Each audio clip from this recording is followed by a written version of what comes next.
A beautiful Saturday evening here at Benedictine University and a really special night planned for you. I'm Lisa Byington alongside former Chicago Red Star Jackie Santa Catarina. On the field tonight, it'll be the Boston Breakers taking on the Chicago Red Stars. Before the kick, we welcome back as part of Welcome Back Weekend presented by Coppertone, all of our World Cup stars. And boy, do the Chicago Red Stars do their part with those call-up players in the World Cup. In first place, including this win on Sunday against Houston, a 2-1 victory. They got on the board with this Vanessa DiBernardo goal, Jackie. Alyssa Motts had a great attack towards the end line and shot a great ball back across for Vanessa DiBernardo, who's right in the box and had a great finish. This is the second goal, coming courtesy off the head of Rachel Kwan, sending it into the box, and Jen Hoy finishes it off to put Chicago up for good. She has a great cut against the defender who goes in for a header and then slots it in with her left foot right into that corner.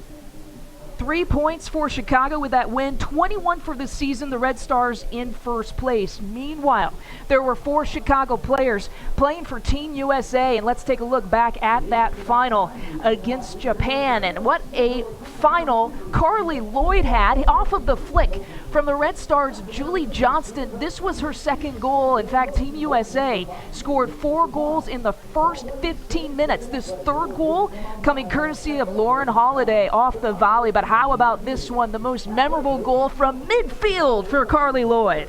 Yeah, she picks her head up, sees the goalkeepers off of her line, and decides to take a chance and launches one right into the back of the net. A dream start for Team USA. Take another look at that. You don't see that happen way too often. The 5th goal coming from Tobin Heath, and Team USA victorious, beating Japan 5-2 in a memorable game, a memorable first 16 minutes really, up 4-0 after that time. Carly Lloyd with the hat trick, and Johnston, as we had mentioned, assisted on Lloyd's second goal.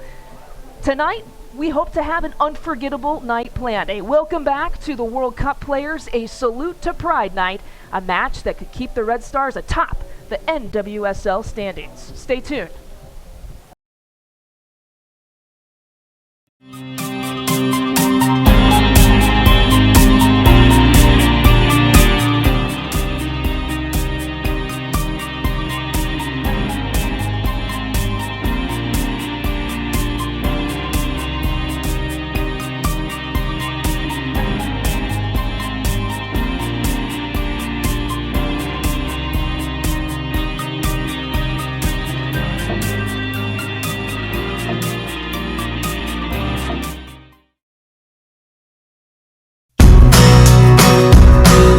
Wouldn't it be great to feel this good every day? Doing the things you love with the people you love. At Illinois Bone and Joint Institute, we help people of all ages move better so they can live better. If an orthopedic injury or illness slows you down, we're here with everything you need. Enjoy the life you deserve. See what we can do for you at ibji.com. IBJI. Move better, live better. There are 2 ways to manage a team. Coach Derek uses a clipboard, the old-fashioned way, and Coach Bob uses his smartphone and the Team Snap app. It's faster, way faster. When the practice location changes at the last minute, Coach Bob touches one button to notify the entire team by email or text. Coach Derek needs a team. The night before the game, Coach Bob confirms that he has enough players.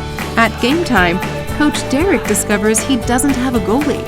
And while Coach Bob's bank account is happy because he can collect the team fees online, Coach Derek spends hours searching through notes to track down who hasn't paid. Team Snap puts your team on the field, on the web, and on your phone. Whatever your game, whatever your group, Team Snap makes it easy. Sign up and try it for free today. These are your Chicago Red Stars. They've played for their countries, and now they play for you, Chicagoland. Now to Krista Press. Nicely done. Chicago up 2-0. Your Chicago Red Stars. Get out to a game this summer at Benedictine University in Lisle or at Toyota Park. Complete details are at chicagoredstars.com. I'll tell you what, the soccer gods are smiling down on Benedictine University on this Saturday night. Some picture-perfect weather for a wonderful night that we have planned. As always, we want to welcome those watching on Naperville Community Television, Channel 17, the Red Stars' official community TV station. Bring Stars games to TV screens in Naperville. Let's start looking at the Boston Breakers starting lineup. They're dressing 17, and they get back national team member Alyssa Nair, Jackie Santa Catarina. Yeah, she's back in goal, which will provide a huge amount of experience and courage and excitement going forward.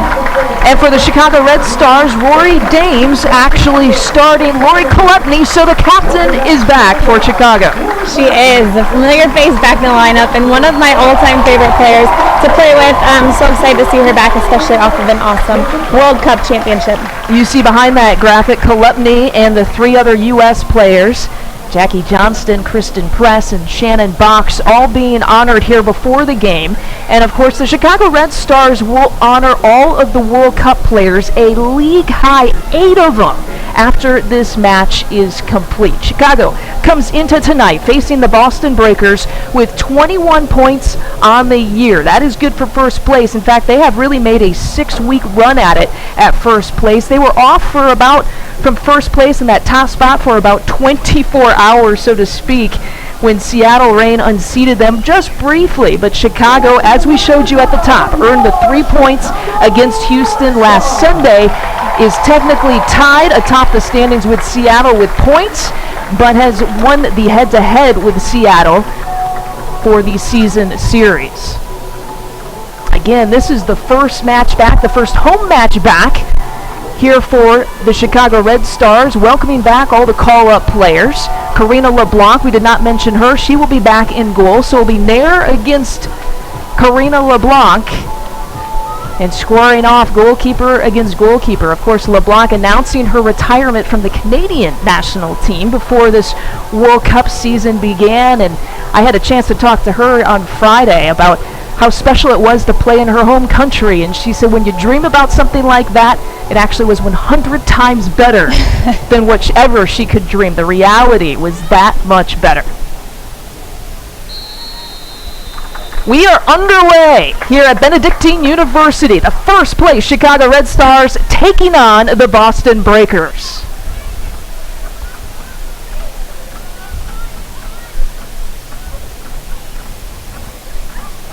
And right away, here is Kolupny. On the right side, working on the byline and wowing this crowd, a crowd that's a standing-only crowd, over capacity here tonight to welcome back all these World Cup players to the Chicagoland area. Stephanie McCaffrey, number 9 for Boston. You remember, she was drafted by Chicago in the college draft, picked 5th overall, and then Boston gave the 9th and 11th picks to Chicago in exchange for McCaffrey, and there's the first look.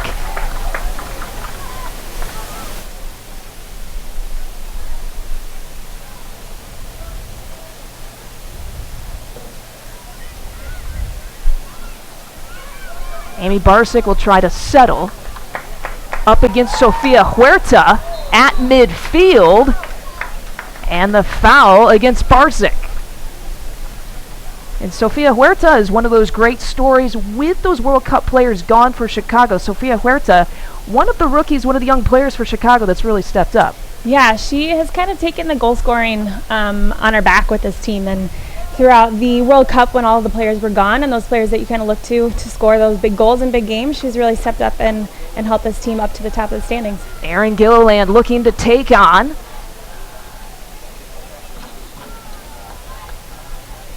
And it will be a goal kick here coming up. Boston Breakers, as we mentioned, have Alyssa Nair back there in goal. She actually met the team for the first time in Chicago. She did not see her teammates or the coaching staff before today. It's been a pretty grueling but awesomely exciting week for all those girls, so I'm sure she's pretty beat, but she's happy to be back with her team in Chicago. Of course, this game part of the Welcome Back weekend presented by Coppertone all across the NWSL. All the different clubs welcoming back the World Cup players. This is Chicago's welcome back game. Taryn Hemmings on the right side. What a move that is. Looks to center it in, but no one was there. So dangerous getting up and down that flake, and sends a great ball in, but nobody meets it in the box. So Chicago will look to reset. Sam Johnson and Abby Urseg working the center back positions for Chicago. Again, Julie Johnston and Kristen Press not dressed here tonight. That is kind of a similar case as you'll find with some of the main U.S. players across the NWSL. Injury is a concern. Of course, they've been hopping on flights across the country. Their legs are tired, their bodies are tired. It just would not be a smart thing to rush them back into play.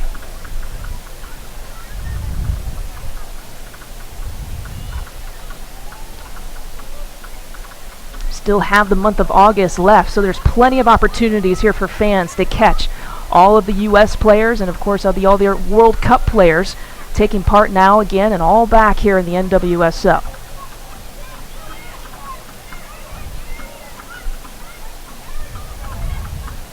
Caffrey looking to settle. And Boston looking to work that left side a little bit against Chicago. Colaprico. It'll be a Chicago throw-in. Colaprico is another one who's come up big during this World Cup time for the U.S. players. She's been quite a staple in the Red Stars roster and the Red Stars lineups. Both of these teams, awfully young teams. In fact, when you talk today, he said, we have a lot of rookies, we have a lot of first and second year players, much like Chicago does. We just don't have the success to show for it. We've had a lot of great chances in some of our recent matches. Part of a 3-match losing skid that Boston is a part of. They just haven't been able to convert. Alyssa Motts from the corner crosses it in, the one-timer from Jen Hoy.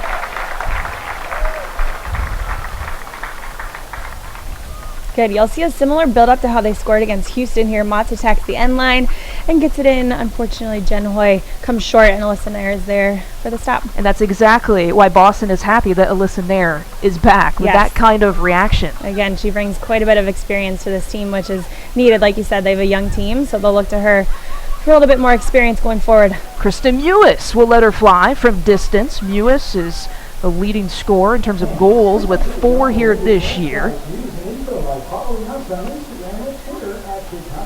I mentioned Nair is back, met the team in Chicago. Rafina played some for the Brazilian national team. She has been back for about a week of training. Bianca Sierra playing for the Mexican team in the Pan Am Games, and Ken Azarique will not be here for Boston as well. She's taking part for Canada, also in the Pan Am Games.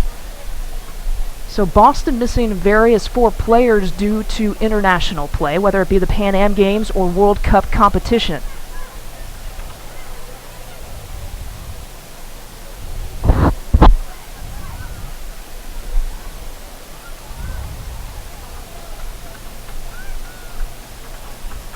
Cross into the box. Caffrey trying to run on.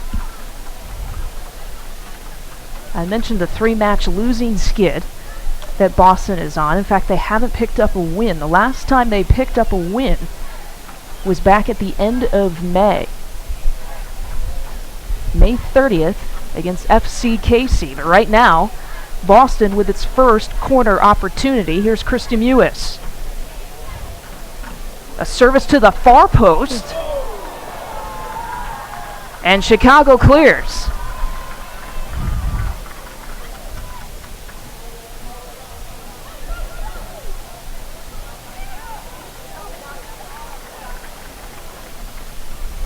Karina LeBlanc out to Motts.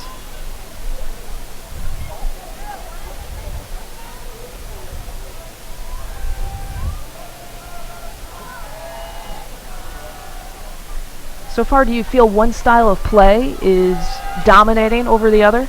I think it's just those pre-game nerves kind of settling into the game, especially coming off of the emotional rides of the World Cup and just kind of settling in, getting new players back into the swing of things. And I think we'll start to see a little bit more play, less back and forth as the game goes on. With former Chicago Red Star Jackie Santa Catarina, I'm Lisa Byington. Again, we're happy that you can join us on Naperville Community Television and, of course, across the World Wide Web, streaming on the internet. It's NWS between the Chicago Red Stars and the Boston Breakers, as I mentioned, beyond capacity in terms of fans that have turned out with player comp sponsors, media. Chicago is issuing standing room only tickets for this game. I want to mention, too, with some of the other home matches coming up here in Chicago, the viewers, if you're interested in attending any of the upcoming games, field-side seats are left, which can guarantee access to autographs, but those are going fast, too. The NWSL is becoming a popular ticket across the country. Which, as a former player, is so exciting to hear.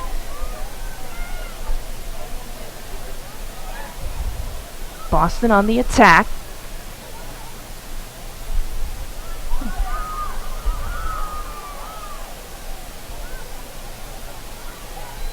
Erin Gillian is another one that stepped up big. She's just this athlete on the sideline, and she kind of gets after you on that side and is so tough and aggressive. Here's some open space for Chicago. Playing it wide, but a wonderful opportunity for the Red Stars.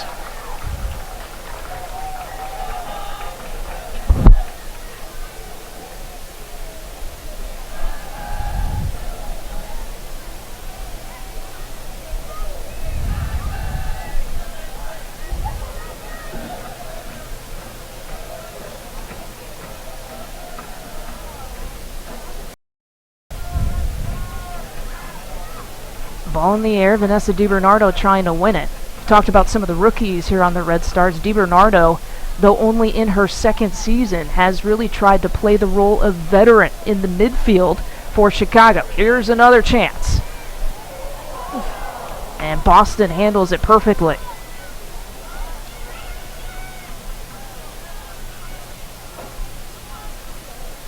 Combo of Huerta and Hoy up top for the Red Stars have created a lot of offensive looks here in the last few minutes for Chicago.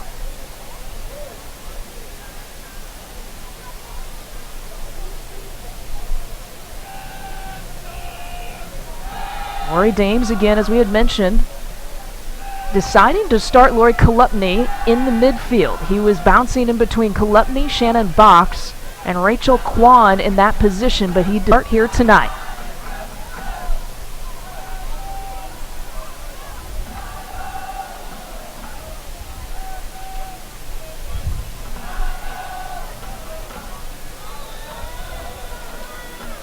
And we got an offside call on Boston. I believe that was against Christy Mewis. How do you see Boston trying to attack Chicago's back line? Right now it's a lot of long diagonal balls kind of being launched forward. Chicago's dealing with them pretty well with Sam Johnson and Abby back there. They're not exactly easy to beat. But like I said, I think we'll see a little bit more playing once the game. I want to mention, too, that you may see a couple cooling breaks taking place here in this match, one in each half, as employed in recent men's and women's World Cup games. Due to the high heat this weekend, cooling breaks could be in effect for tonight. The referee will signal one cooling break per half, and you'll see the game clock continue to run, but all time is allotted to the cooling break will be added to the stoppage time. Naperville Soccer Association, Copian Soccer, Red Stars Soccer in 2015 is presented by the Illinois Bone and Joint Institute, proud presenting partner of the Chicago Red Stars. The Illinois Bone and Joint Institute, move better, live better. You can learn more at ibji.com. Again, with Jackie Santa Catarina, I'm Lisa Byington. Thanks for tuning in, especially to all the new viewers who might be a little curious about what the NWSL is about, thanks to the World Cup play.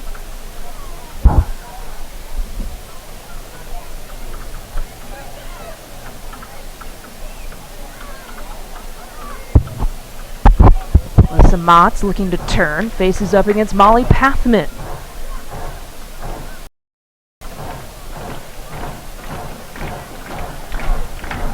No score here in the 13th minute of play. Boston sitting in 8th place of the NWSL, and Chicago sitting in first with 21 points. In fact, the Red Stars have been sitting atop the league standings for much of this season.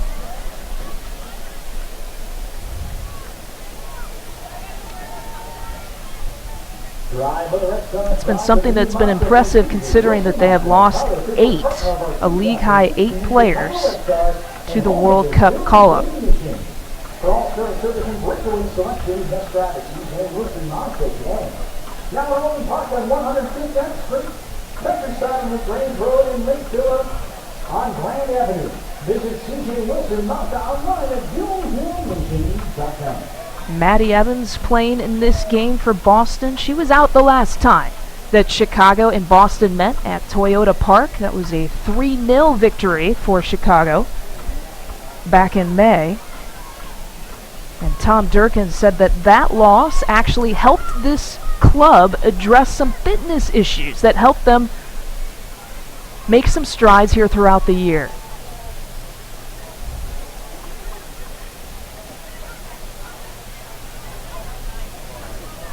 Hemmings will turn, and she's got some space. Hemmings will take on. Hemmings still with the ball, taken away from Boston. Here is McCaffrey.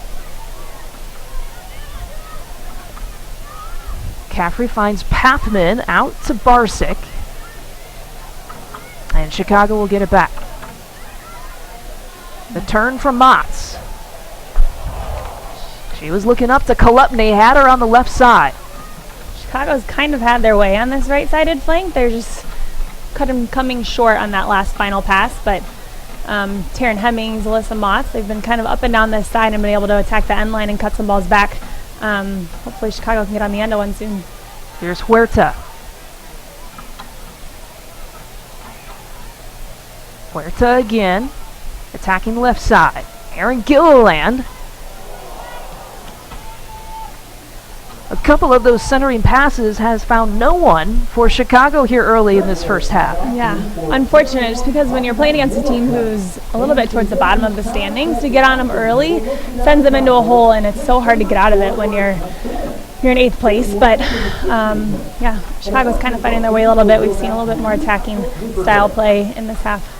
We mentioned the fact that Chicago has stayed in first place even throughout the World Cup month, and that's Rory Dames attributes that to the players who have stayed here have actually improved each week. And their willingness to try different things has been there. Here's Kolupny battling.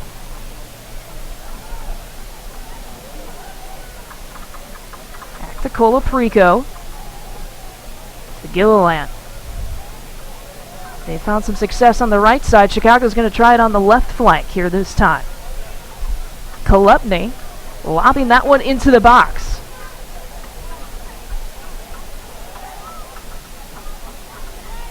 Kolupny again, and Hoy is pressuring. Colaprico goes down, and another foul is called against Boston. A free kick coming up.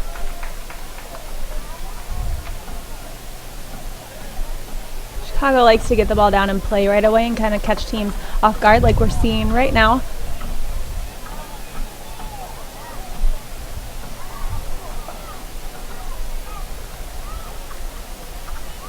And feature very own 2015 Chicago Red Stars jersey that only pieces Chicago sports history today. Stop by the merchandise table or visit Hemmings will settle.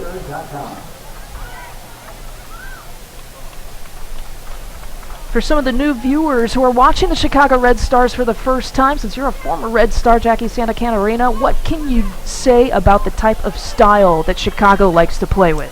They're a Chicago-style team. That's kind of what we live and breathe by as Chicago Red Stars. We're gritty, we're hard, and you'll see that here. We kind of have zones dedicated on the field to where once you're in it, you have to make it as hard as possible for that team to get out, and especially in these wide flanks, once they kind of pass the first line of defense. It's kind of those kill zones where once you're in it, you're bound to get tackled or fouled. Boston Breakers and Chicago Red Stars have a long history between the two clubs. Chicago has won 9 times to Boston's 5. Dates back all the way to the WPSL days.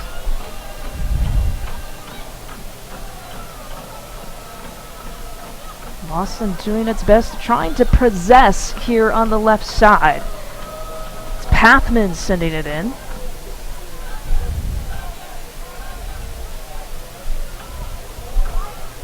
And here is Gilliland, so speedy on the left flank.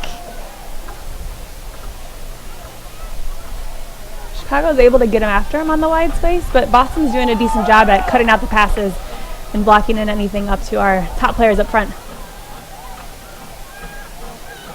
Breakers with the takeaway. That kill zone I was talking about. And Lori Klupney, the captain, a great example of that. Klupney whistled for the foul. And they want Vanessa DiBernardo to back up on this free kick here for Boston.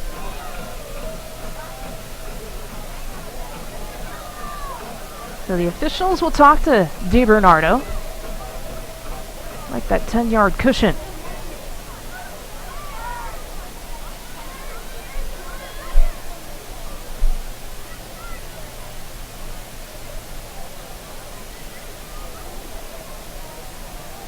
Playing it out wide, here's Taryn Hemmings. Hemmings has the capability to take on. Here comes Hemmings towards the byline. And a throw in here for Chicago. This Red Stars broadcast brought to you in part by Athletico, the official physical therapy and athletic trainers of the team Athletico. Better for everybody. Find them online at athletico.com. Hemmings battling with Barsick. And a goal kick. Well, Red Stars are calling for a corner.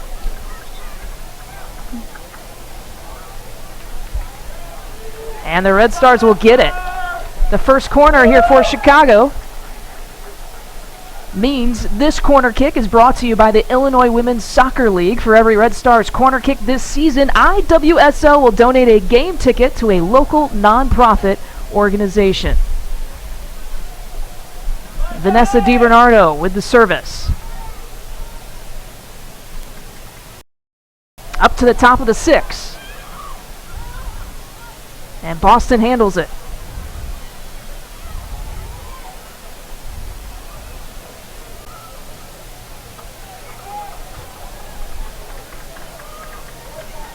Huerta into the box. Huerta will take a chance at it.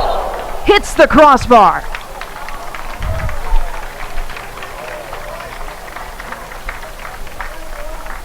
Attention Red Stars fans who want to make sure you catch all the action from the best season tickets Chicago ready to go.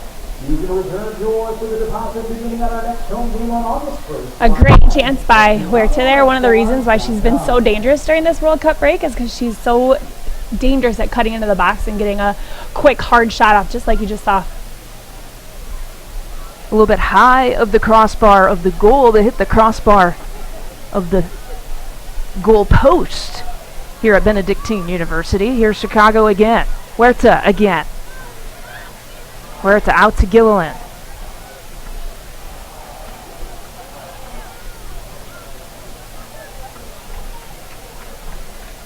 Into the 22nd minute between the Breakers and the Red Stars. Hemming to DiBernardo. Back to Hemming. Hemming has time and space. To Motz. Motz will send it in. Up and over the top. Finding the head of Jen Hoy. Chicago's been so good at stretching out the defense and just getting their outside bags up and wide and causing problems in these flank sides. Alyssa Motz with a great ball, and Jen gets on the end of it, but nobody in the box to come off of that second ball. How do they generate some of those chances more on frame here in the first half? I know, getting more numbers in the box, anticipating kind of a little bit better where the cross is actually going to go. But any second balls you have to be ready for. Jen got up on the first one. It was a foul, but nobody was in the box to kind of come into that and get the rebound. And there are numbers, Red Star numbers, all around number 9, Stephanie McCaffrey, every time Boston tries to feed her the ball. Stepping in front, Cassie Coleman.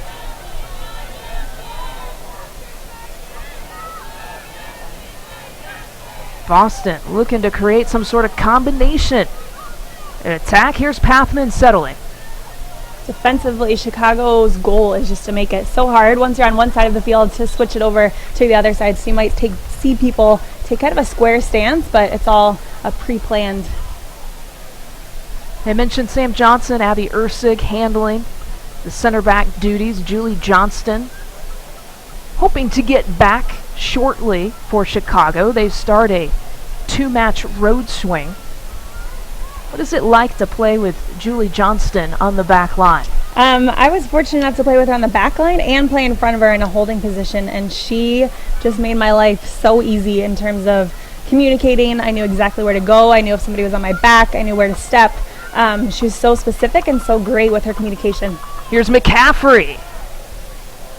Take a chance at it. Boston really hasn't gotten any huge opportunities in the box here so far in this first half. Yeah, Karina LeBlanc hasn't been tested too much. Chicago's kind of had the run of play for the most part.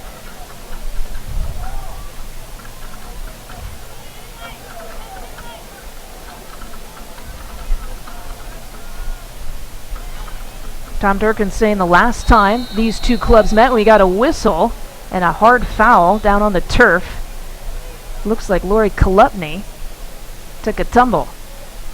Welcome back to the NWSL, Lori Kolupny. She is notorious throughout every year that I played with her to just get so many fouls and so many ankle shots. She's so quick and she's so hard to defend that people come in late and she ends up on the ground a lot. What a journey she had. Hadn't really even gotten a sniff with the national team because of some head injuries for about 5 years. And her journey, very inspirational. Getting back on the national team, even getting a little bit of time in some World Cup play. Yeah, such a cool story she has. She wasn't in, like you said, for a while.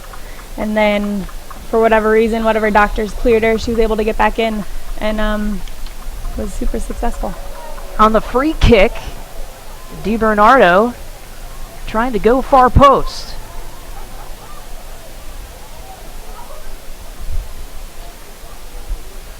Well, we mentioned it's Welcome Back weekend presented by Coppertone all throughout the NWSL, but tonight's game, the Red Stars are also celebrating the annual Pride Night, and during the match, fans are bidding in a silent auction on special Pride Night warm-up tops worn by the players.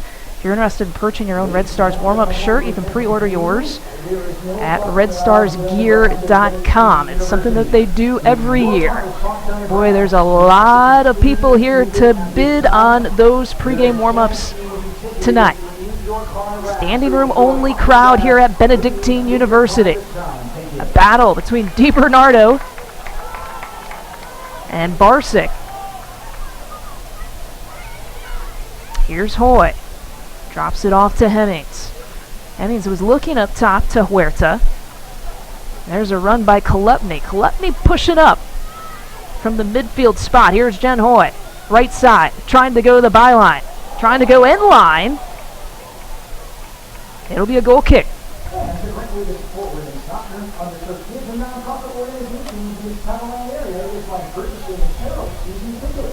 If you wish to help, visit the sales table on the concourse or ChicagoRedStars.com.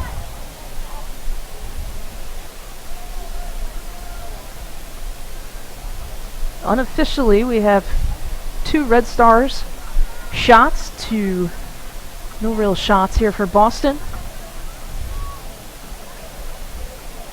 Our unofficial stats here in the booth. Jackie Santa Catarina, a former Red Star player, alongside Lisa Beinson. We're happy you could tune in. Either on the Naperville Community Television or streaming online. Of course, we want to welcome all the new viewers here, tuning into the NWSL. Curiosity or interest that has been built from the World Cup play. Coming up at the half, you'll actually visit with the 4 U.S. players. Julie Johnston, Kristen Press, Lori Kolupny and Shannon Box, all part of the Chicago Red Stars. They had a press conference here before this match was played and met with some of the media. We'll share that press conference with you coming up at the half.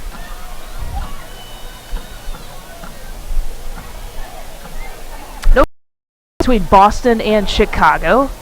Hemmings was looking up to DiBernardo. Taryn's done a great job of sitting in that pocket in between the front line and the midline of the Boston team and been able to kind of split the difference there and been so dangerous on that sideline. Molly Pathman looking to push up for Boston. Well, we've seen Kolupny try to push up from the midfield. We've also seen now DiBernardo try to get in behind the back line of Boston here in this first half. It was always great playing with them in the midfield because they were so interchangeable, and I could kind of sit in a position like you see Cole Preco where she just thing that comes in front of that line while the other two interchange and go into the attack.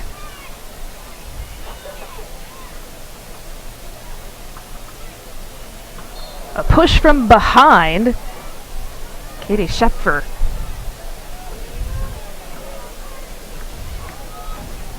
Abby Ursig will take the free kick for Chicago.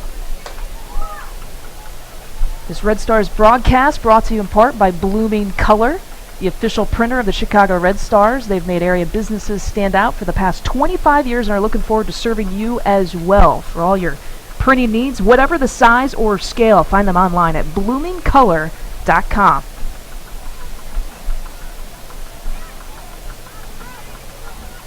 Ursig, the captain for the New Zealand national team. She was done the earliest of the 8 players called up here on the Chicago side.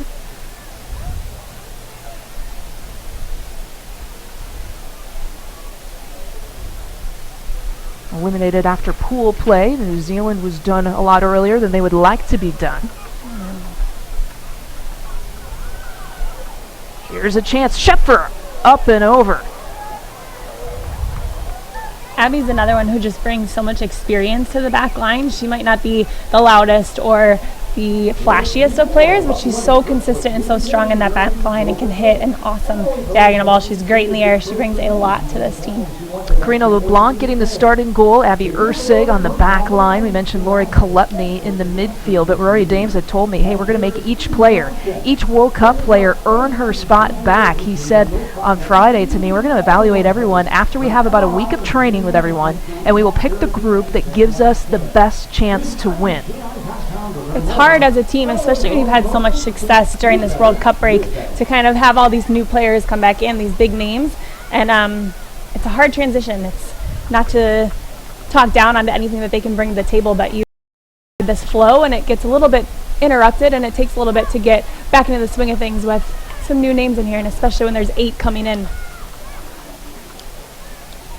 McCaffrey looking for a little bit of help. She finds some relief from Pathman there on the left side, but Pathman has run into numbers. Nicely done, those splits. The Chicago Red Stars went tumbling to the turf and draws the free kick.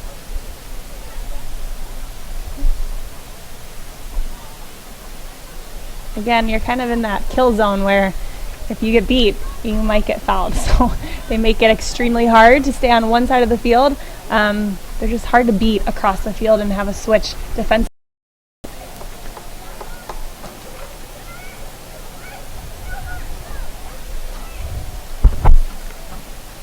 Pathman to the top of the box.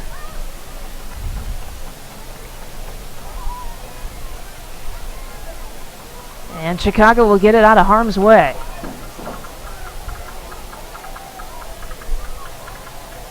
Out to Hoy. She has Huerta in the box if she wants her. Was looking for Alyssa Motz. And again, those centering passes not finding the feet of the Chicago Red Stars this half.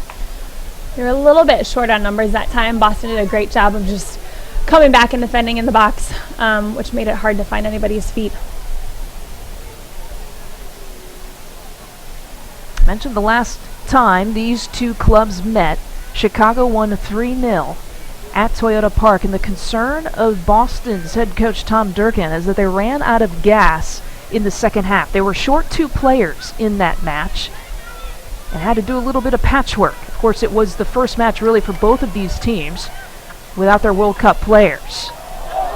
How about Nair getting a hand on that one? That's that experience and that confidence that she'll bring to the back line, but that was a great driven ball in by Lori.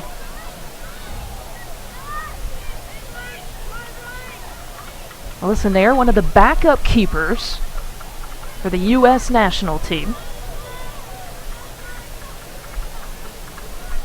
In fact, both of these keepers, Karina LeBlanc, a backup keeper for Team Canada, did not get a whole lot of game minutes.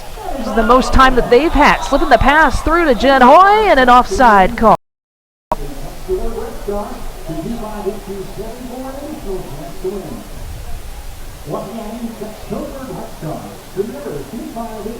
Jen Hoy has been caught with an offside 10 times here this year. Steph McCaffrey also in the top 10, getting caught 13 times this season here for Boston.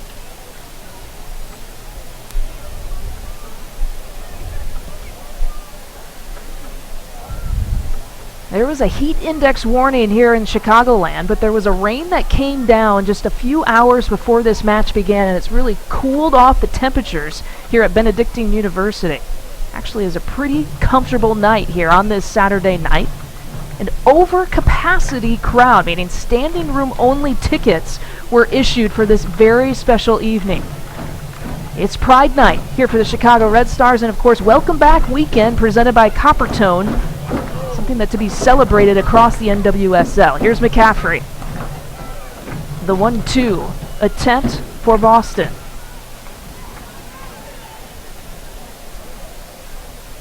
Mewis trying to pressure LeBlanc.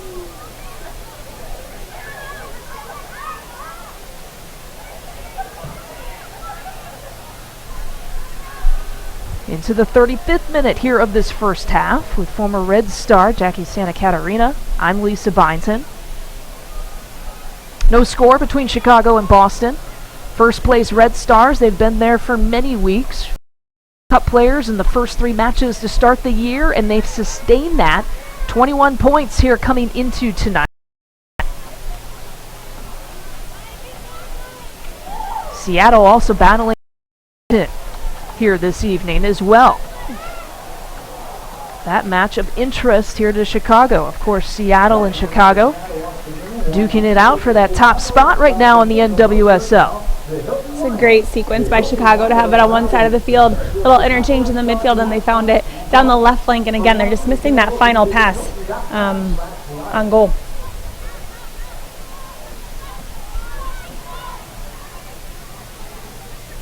Ursig showing a little bit of physicality.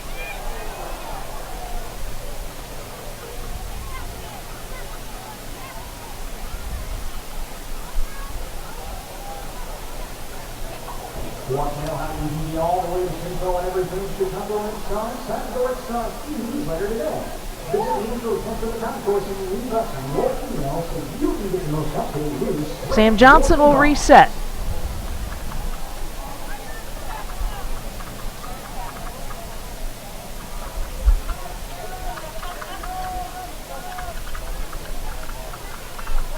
Again, after this match is complete, the Chicago Red Stars will honor the 8 World Cup players on their team. Abby Ursig from New Zealand, the 3 Canadians and the 4 U.S. players on this roster. That'll all take part once this match is done.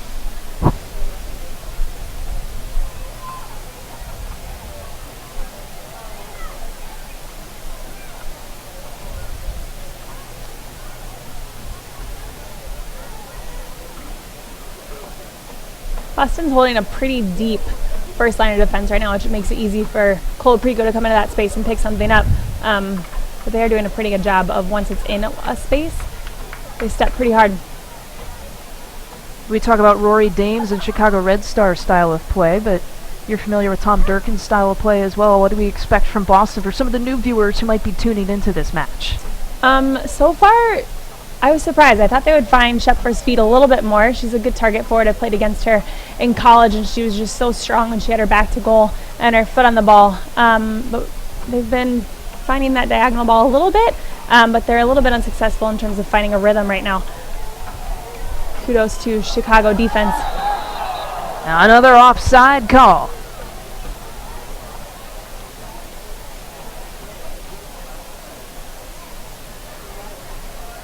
Chicago has gotten caught the last few times in the last few minutes. Mentioned Katie Schepfer out of Penn State. Acquired in the supplemental draft, the second round, 11th overall in 2013.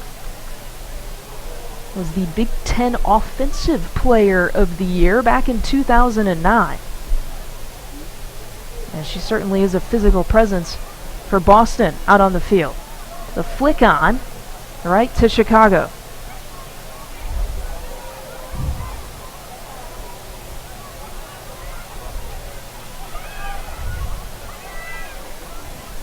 Kristen Mewis will send it in. Top of the 18. Gilliland was there.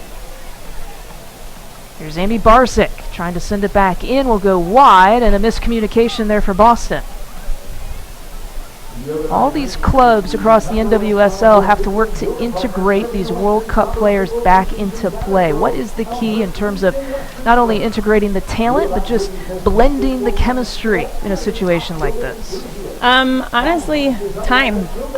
It takes a little bit just for everybody to get used to each other's play again. Everybody's coming from different teams, different styles of play. So just to kind of get everybody back onto the same page is the biggest challenge.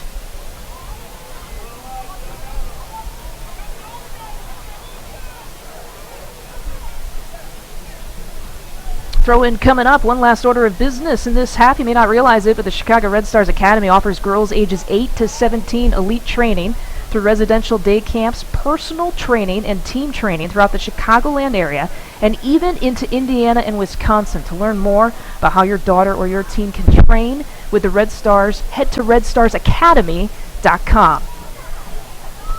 Huerta. A touch that just got away from her.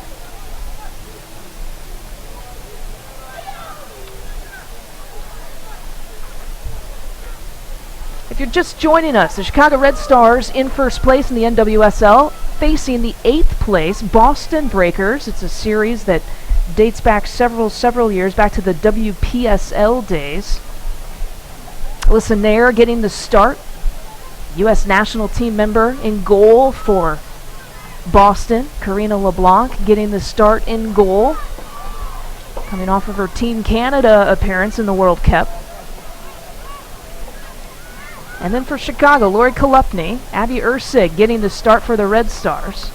Shannon Box is dressed, and Julie Johnston and Kristen Press are not. Again, as we had mentioned, a lot of the U.S. players, just because of the crazy schedule that they've had, have not been playing this week as part of the Welcome Back weekend presented by Coppertone.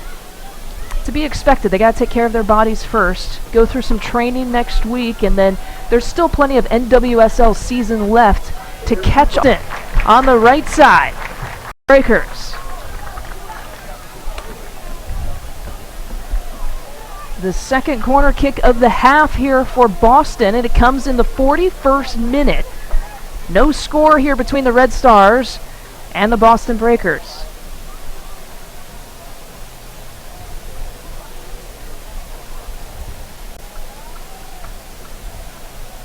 Kristen Mewis sends it in.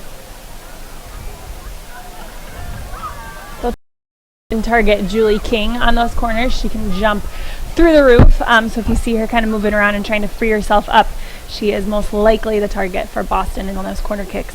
Julie King got a lot of playing time the last time Chicago and Boston met. In fact, she had to play an outside back position because Maddie Evans was out in that match against Chicago back at Toyota Park back at the beginning of May.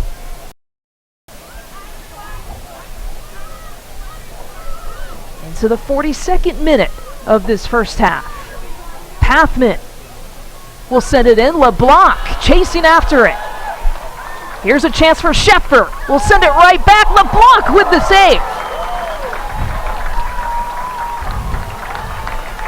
Welcome back, Karina LeBlanc, to Chicago Red Stars soccer. Such a big personality, a big presence that she has on the field, off the field, and I'm sure she's just so excited to be back on a game, be back playing, and get her competitive side going again. Mewis.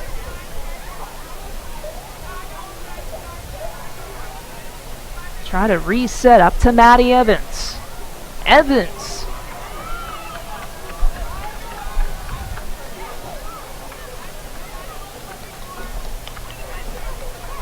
Boston's had a decent amount of the game in these last final minutes of the half. Settling is Barsick. Out to Coleman. Now reversed fields. Julie King over to the right side here for Boston. Sending it into the box. Sam Johnson is there. Late into the 43rd minute. LeBlanc calls it off.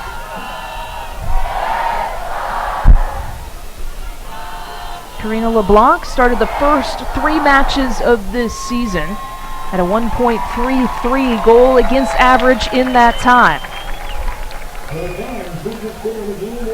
Michelle Dalton did a fantastic job filling in for Karina LeBlanc while she played her final World Cup season for Team Canada. Like I said, she just has such a big presence and a huge, awesome personality. She was so fun to play in front of, just so much presence and so calm.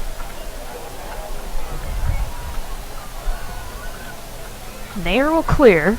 All 4 U.S. national team members who are part of the Red Stars roster. They met with the media to talk about their World Cup experience and the whirlwind that was really the last couple of weeks for Kristen Press, Julie Johnston, Shannon Box, and Lori Kolupny.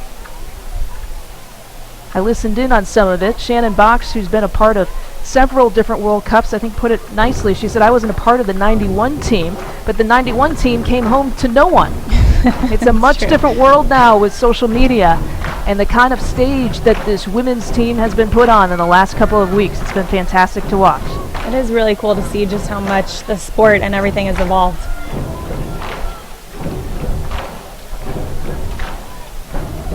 Out to Huerta. Cassie Coleman chasing it down there for Boston. A throw-in coming in here for Chicago, trying to create something in the final few seconds of this first half.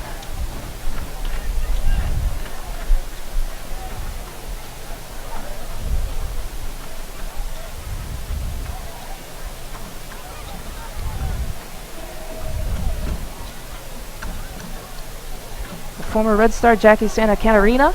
I'm Lisa Byington. If you had to sum up this first half, how would you do it between these 2 clubs? I'd say Red Stars had a pretty decent amount of the game. Boston had a little stint towards the end of the half where they were able to Chicago came back into it, but Chicago's been really successful at getting into the wide flanks and getting their chances out wide. They just need to get onto the end of one.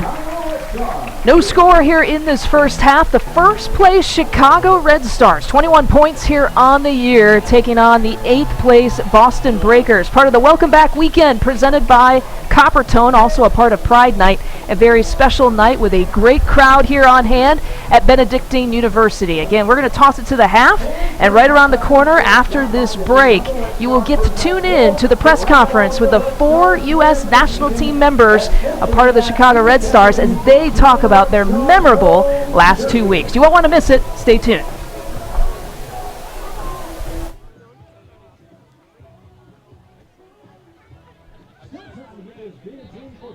Halftime of this Red Stars game is presented by C.J. Wilson Mazda. C.J. Wilson Mazda is offering Red Stars fans $500 on their next C.J. Wilson Mazda. Bring your ticket stub with you on your C.J. Wilson Mazda test drive for details. Drive what the Red Stars drive. Visit C.J. Wilson Mazda online at zoomzoomnation.com. Visit them in Orland Park on 159th Street, in Countryside on LaGrange Road, and in Lake Villa on Grand Avenue. These are your Chicago Red Stars. They've played for their countries, and now they play for you, Chicagoland. Out to Krista Press. Nicely done. Chicago up 2-0. Your Chicago Red Stars. Get out to a game this summer at Benedictine University in Lisle or at Toyota Park. Complete details are at chicagoredstars.com.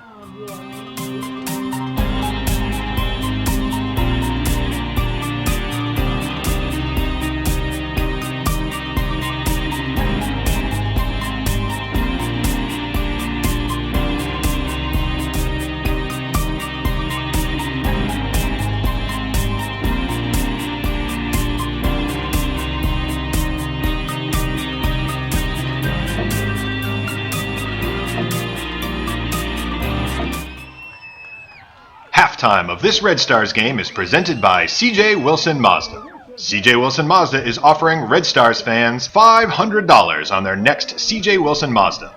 Bring your ticket stub with you on your CJ Wilson Mazda test drive for details. Drive what the Red Stars drive.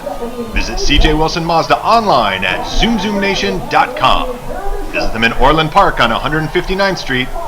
Back here at Benedictine University with the former Chicago Red Star, Jackie Santa Catarina. I am Lisa Byington. Of course, this is a very special night as we welcome back all the World Cup players. It's a standing-only crowd. It's a wonderful crowd and a wonderful environment. You aren't able to get a ticket for tonight. You're just watching online. We want to remind you that upcoming games, there are some good ones as well. Saturday, August 1st is the next home match, 7 p.m. against FC Casey. Now, those are the defending NWSL champs. It'll feature players like Heather O'Reilly, Amy Rodriguez, Becky Sauerbrunn, Lauren Holiday. It's something to really look forward to. Then on Wednesday, August 12th, a real treat. It's a day game at 1 p.m. against Sky Blue FC. Christy Rampone, Kelly O'Hara, special Kids and Campers Day. Jackie, that's always kind of fun to have a day game. Did you have a day game in your playing days? We did. We actually had a lot more of them back when I was in the league. They've kind of switched the format over to a lot of night games. As long as it's not too toasty and that sun isn't totally coming down on the turf and melting, it's an awesome experience to have a day game. Fun crowd. Yeah, it'll be fun to check it out. Again, that's Wednesday, August 12th at 1 p.m. Again, a special Kids and Campers Day, a day game. Then on Sunday, August 16th, 7:30 p.m., it's the Washington Spirit. It actually is a makeup match from the awful weather that these two clubs had many weeks ago when they tried to play here at Benedictine University. But if you check that one out, you can see Ashlyn Harris and Allie Krieger of the U.S. national team. And then come Sunday, August 23rd at 4 p.m. against the Western New York Flash. Cindy LaRue with the Engen. So, and then Sunday, September 6th at Toyota Park, the Houston Dash. Carly Lloyd, Megan Klingenberg, and Morgan Bryant. And who does not want to miss seeing Carly Lloyd play after the performance that she had in the World Cup this year? After her hat-trick performance, and especially at Toyota Park. It's such a cool atmosphere, a cool soccer-specific stadium. I'm sure all around it'll just be a great game to go and check out. For tickets for any of these games or any of the other Red Stars information that you want to find out, you can just head to ChicagoRedStars.com. And I want to remind you, too, that all the games here at Benedictine University, the upcoming games, there are some field side seats, as I had mentioned in the first half, some field side seats that are left, which can guarantee access to autographs, and those are going fast as well. Jackie Santa Catarina, what have you seen maybe in this week? It's called Welcome Back Weekend here across the NWSL. Have you seen and have you felt maybe an increased interest in some of the league games across this week? Yeah, and like we kind of talked about, it's been awesome just to see the NWSL be able to ride this wave of excitement after the World Cup win.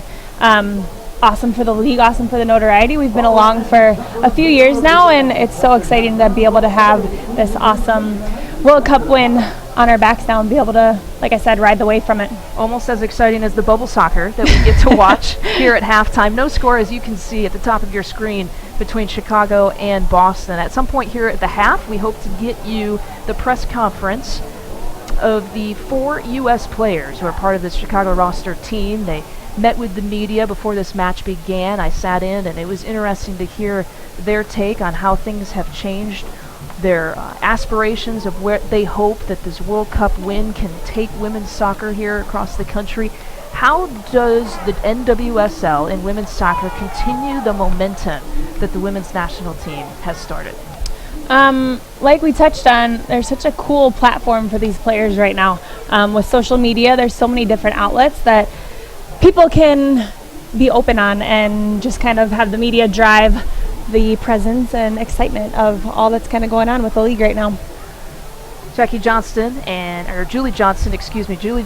and Kristen Press not dressed here tonight here for Chicago. I know that might disappoint some fans, but again, you have to take care of your body. And the kind of the last few days, the last few weeks that this national team has had, you talk about the week-long celebration, 10,000 fans at a rally in LA, a phone call from President Obama, an appearance on Good Morning America, the Taylor Swift concert, the ticker tape parade in New York City in the Canyon of Heroes. The first time a female athletic team had been honored.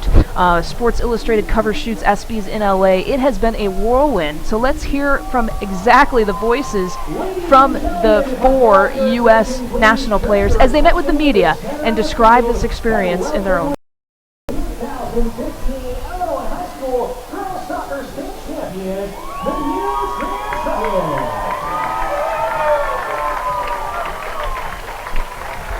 The 2015 trophy is their 5th state title since 2003, and they ended the season ranked #1 in the nation. What's the first question? Shy? Here you go. Tell us about the experience of playing in Canada this summer. I'll start with Julie. Me? I mean, being obviously my first World Cup, it was absolutely unbelievable, and to win it, definitely, I don't think you can top that for sure. Shannon? I think it was just amazing that it was in Canada. I mean, obviously they put a good tournament on, but it was so close to the U.S. It almost felt like we were in the U.S. playing. We had such a great crowd. The fans were amazing. It just felt like home. I mean, we definitely had the advantage for every game with our crowd. Mary Laurie? Well, I think she about summed it up. I mean, it was a pretty incredible experience. Obviously, for myself, my personal journey back, getting to a World Cup has been, a big accomplishment for me personally. But I mean, can't beat it. Finally, Kristen? The summer was fantastic. Obviously, we grew a lot, I think, as a team just in our time in Canada, and I think that was really special, and I think that's why we ended up winning in the end. Obviously, you can't not mention the fans. They were phenomenal. They supported us the whole way. They made every game a home game for us, and I think that pushed us forward and kept us motivated and kept us focused. And just the credit goes to the team for, taking so many different situations and just turning it into a positive ending. Julie, were you surprised at the reaction that you got from the fans all across the country and after winning the World Cup? Was it everything and more than you expected? Or? I didn't know what to expect, I don't think, in the sense of the fan sense. And every single game was absolutely remarkable to see how many U.S. fans were there. And especially when we came back to the States, it was even greater, which was, I thought, going to be really hard to top. But doing the parade, just walking around, the amount of support that we got as a team was awesome. Out of all the things that you guys have done in the last week, the Taylor Swift concert, talking to the president on the phone, the ESPYs, the parade, what has been the best? I think the ticker tape parade was pretty freaking amazing. I mean, not everybody's allowed to do that. Not everybody's given the honor to do that. And, been around a long time, and I think that's one of the coolest events that I've ever been part of. Shannon, you've been around for a long time in soccer, and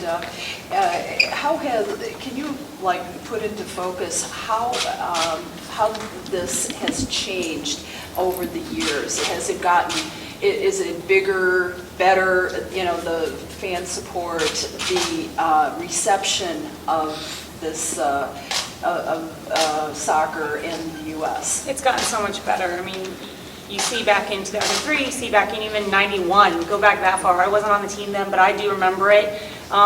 They came back to nobody. Nobody was waiting for them at the airport. And then you saw the next couple of years. You saw 2003, and then 2011 we didn't win, but we got an amazing reception when we came back to the U.S. I think that's when it kind of started. Social media was now in tune, and you're getting Twitter feeds, you're getting all these messages. I think that kind of started it, and then you also obviously just see the game of soccer. It's just improved so much on the women's side. In what way? The talent. I look at these young girls and how good they are. I was not this good when I was their age, and so you just see that the talent is getting so much better, and the competition is that much harder. And obviously, my journey back was a bit difficult as well. And I'm also now competing against these great girls, and it's just that much harder every single time. So the game has improved. We still have a lot to do. We still want to improve it even more. So it's something that's going to be on these guys' shoulders when the older girls are gone. But I'm just really, really impressed with the way the competition has turned out. And obviously, at the World Cup. You're seeing Japan up there. You're seeing all these different teams that are emerging. England did very well this last tournament, so they're starting to emerge as a big team too. Shannon, with Olympic qualifications 6 months ahead, have you had any time to think about what your future holds? I'm going to be done at the end of the year, yeah. The calendar year? Yeah, the calendar year, yeah. I would definitely like to continue and continue playing through the Victory Tour and just trying to enjoy the last moments of playing, but I definitely want to continue to be a part of the game as much as possible. But I definitely think my time has come, and pass the torch and enjoy my family. Well, Kristen, did people more know you as the Coppertone girl, or did they know you more as one of the stars of several of the games? Well, I have no idea. In Canada, we were really just focused on playing every game. You know, a lot of that other stuff is just noise that comes before, comes after, and I think that Jules kind of touched on this. Our experience in Canada was awesome and amazing and totally separate from all of that. And then we kind of came back and didn't really know what to expect, didn't really know how America would view us or receive us, and it was extraordinary. It was above and beyond. Kristen, what do you guys expect now coming off this bump? In '99, you were just a little kid. U.S. won that one, and that got the domestic league started. Now, what are your hopes for the next few years about the popularity of the game, and hopefully the NWSL can thrive and expand and stick around? Well, I think that it's an incredibly important moment for women's soccer. We've had such a great ride through this summer, and we're hoping to continue it. The important thing is for the fans that have been so great for us and for the national team to continue to support and come out to the NWSL games and see, that there's hundreds of women in this country that play great soccer, and it's 20 players deep on every NWSL team, and it's something worth watching. And I think that if the fans continue to support us in our leagues, I think that that's going to push women's soccer in America forward at the national team level, at the club level, all the way down to the youth teams. I think that this is a special moment, and we hope that we can just continue to go forward. We don't want to ever step back at this point. We've worked really hard to get where we are, and the future is bright. I know you guys are early on in your transition, but how is it going from this really high of we just won the World Cup and now you're in a first place battle? I mean, it has to be, it's kind of, you have that great moment, and now it's like, all right, we got to get back to business. How do you adjust for that? I think it's really hard. I think it's hard to adjust, not just now, but I think that for me the most challenging part of this job is constantly adjusting. And I think that that's what it's like to be a professional athlete. You move, you live in a hotel, you pack, you fly.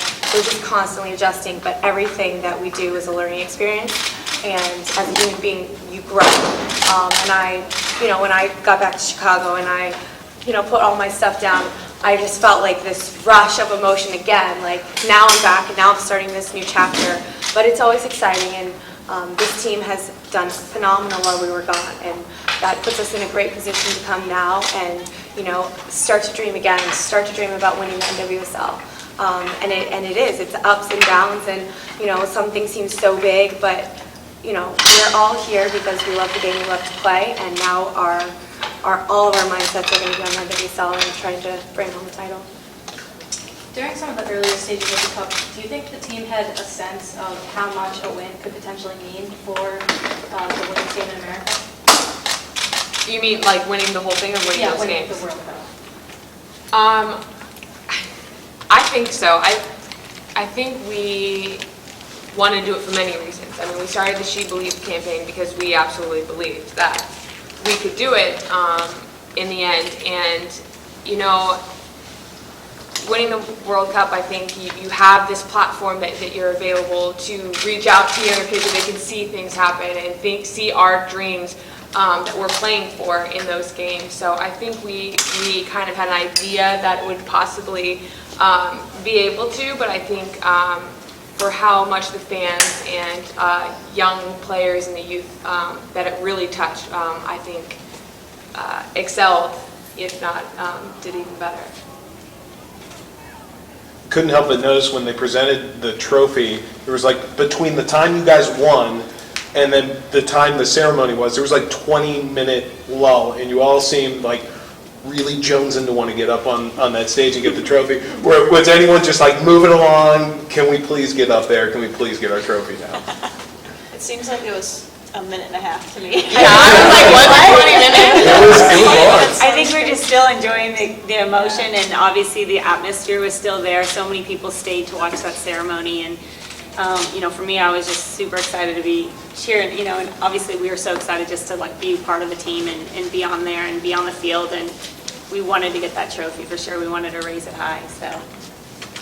Did not feel like 20 minutes. It did not. I was everywhere on the field before we got to the trophy thing. I have pictures literally every corner of the field, so I just wanted to remember the moment. Yeah.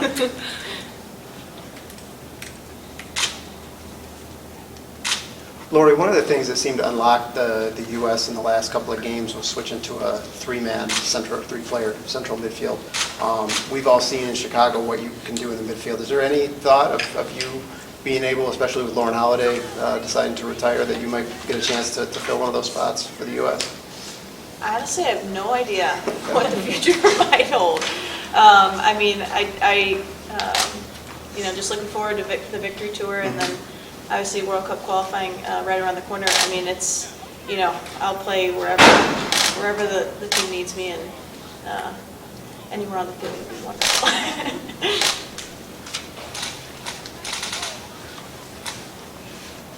Does this turn a corner, and I'll ask this to any one of you, does this turn a corner for U.S. soccer or for the respect that soccer deserves in this country?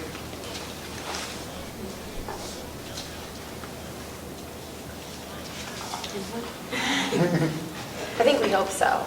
It's just about keep striding forward. I don't know if this turned a corner or if 99 turned a corner or when the corners are turned, but we're just marching forward. We're just trying to go upward.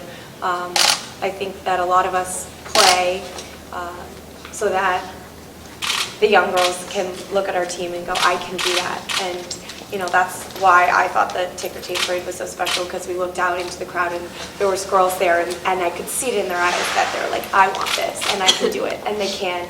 And that's the future. The future is the fact that they can be better than us, that they can push the game.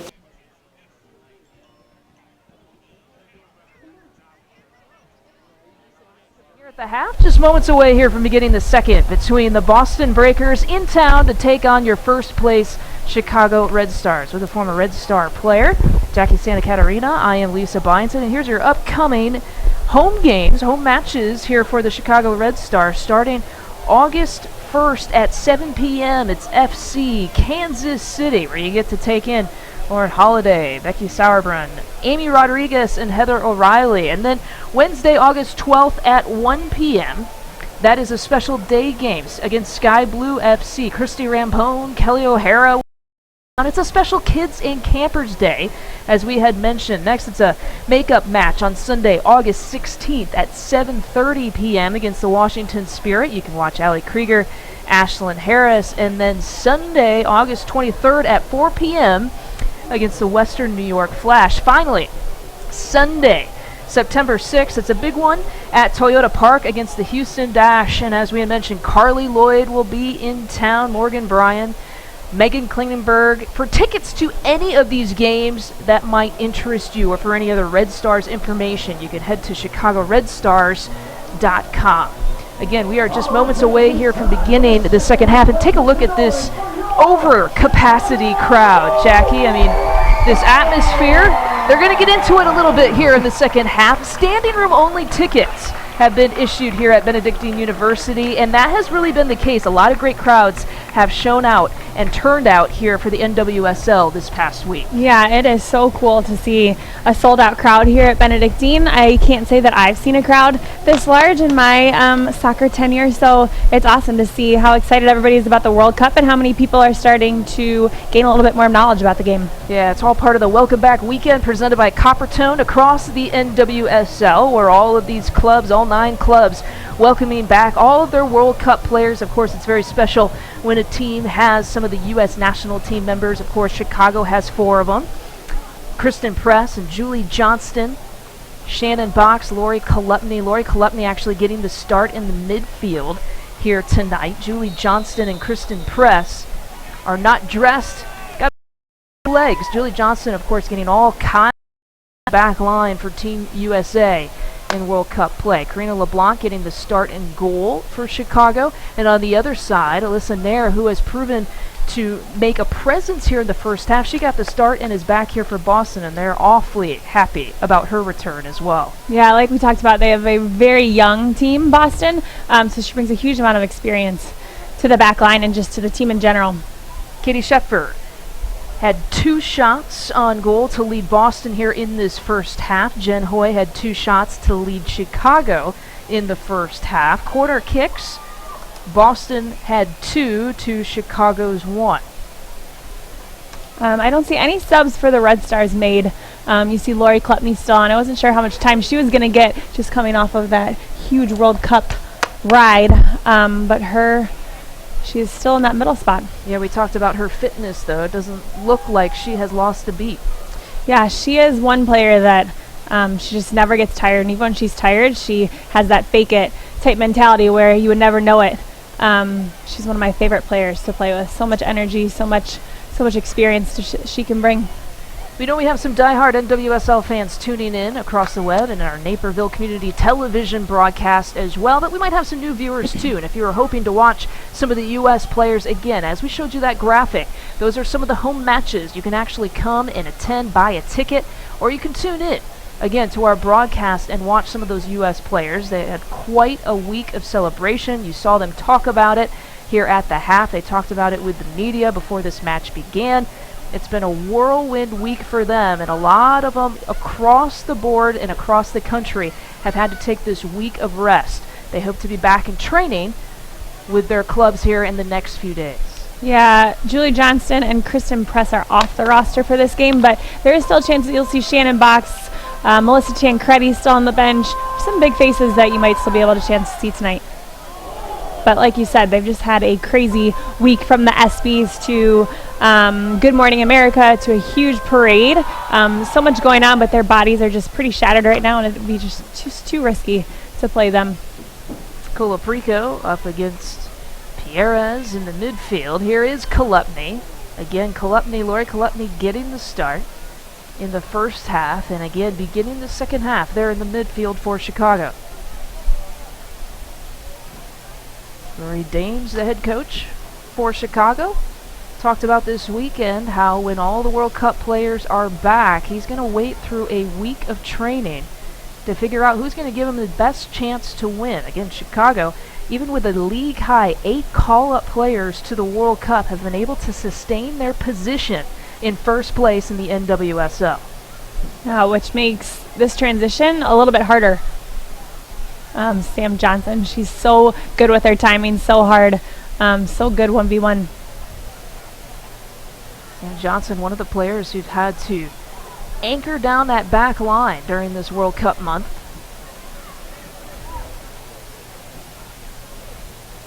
The sun is now set here at Benedictine University, as we showed you, an overcapacity crowd. Standing room only tickets issued. A lot of fans here in the Chicagoland area excited after the World Cup presence and performance here from Team USA. No score here in the second half. Melissa Motz just puts in so much work defensively. She covers so much ground. And she's just one of those Energizer Bunny type players who never stops.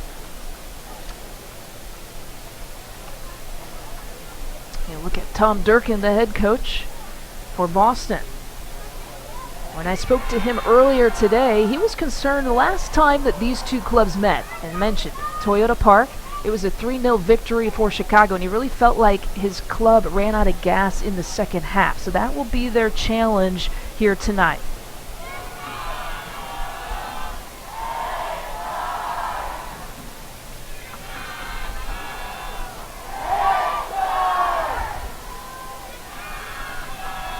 Chicago coming into tonight, having won the last 2. Boston has dropped the last 3. And ironically, with a scheduling twist, these 2 clubs will actually meet again in Boston July 22nd. So just a few days from now, the back-to-back matches for these 2 clubs. Yeah, Chicago has a little bit of a grueling week coming up. They've got this game and then 2 road matches, which is always hard just to kind of find legs, especially with girls coming off this World Cup. Jen Hoy can't quite get to it to save it. Goal kick here coming up.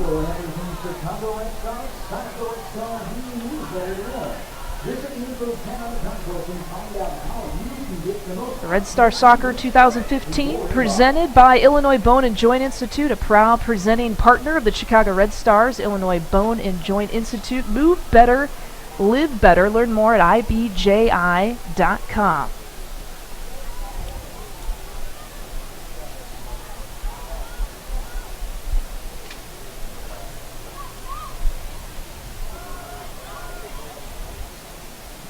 Boston is letting that back line have some time to create. Yeah, they've got a pretty deep line of confrontation, as you might call it. So they're letting us play a little bit in the back, kind of get our senses, and then once they see where we're going with the ball, they attack.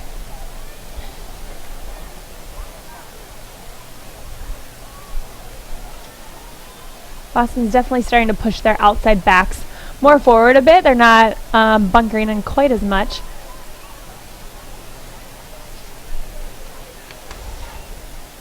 Abby Ursig finding the feet of Hoy.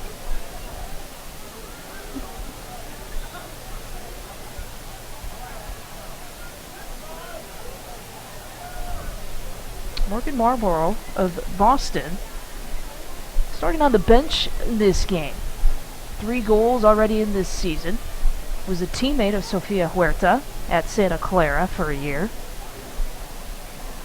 Came to Boston out of FCKC. She's another sub. We talk about some of the subs that the Red Stars have that we might be able to see here in this second half. That is possibly a sub that we could see for Boston. Great win by Sam Johnson. Up and over the top. Huerta trying to chase it down. Played nicely there from the Breakers. Colaprico will settle. Gilliland, Kalepny back to Colaprico. And she will try to go up and over the top. Finding Motz on the right side. In the box up to the top. DiBernardo.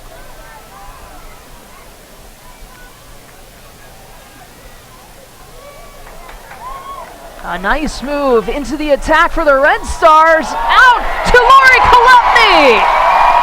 What a storyline that is. Kalepny, her first game back, puts Chicago up 1-0. Great finish by Lori. We have Taryn, who again, like we saw in the first pass, was able to attack that end line, beat her one player. She gets all the way to the end line, beats another player, and is able to find Lori, who pulls off of her defender and then easily slips it right into the back of the net. What a great goal for Lori, and awesome welcome back night for the captain. One more look at it.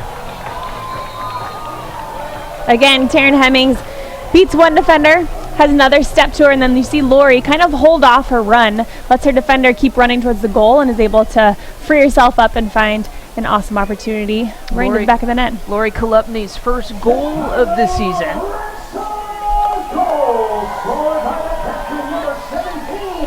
And the captain puts the Stars on the board first. So exciting for her. Like I said, I have so much respect for Lori as a player on and off the field, and anything that good that comes her way is so deserved.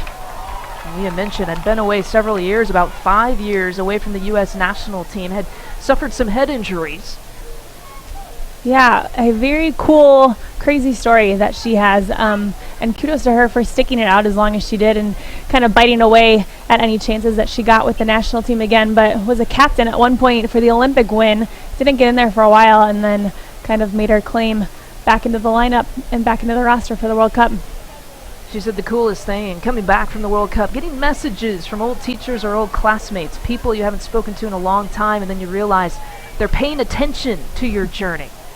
It is. It's so cool. I mean, I have brothers who are football players, so by no means soccer players, and even they got into the World Cup win for the women. So it was fun to see everybody get excited about it. Blue Jackets Santa Catarina, a former Red Star player. I'm Lisa Byington. It's now 1-0 here. The Red Stars with the lead thanks to the first goal of the season from the captain, Lori Kolupny, and the first assist of the season from Taryn Hemmings.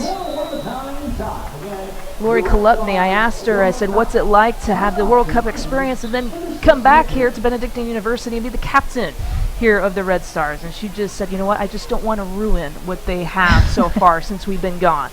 Yeah, like we've talked about a couple of times now, just a hard transition, and that doesn't take away from anything that those players did while they were in the World Cup, but you just find a flow without them, and it just takes a little bit of time to get everybody back in and get everybody on the same page.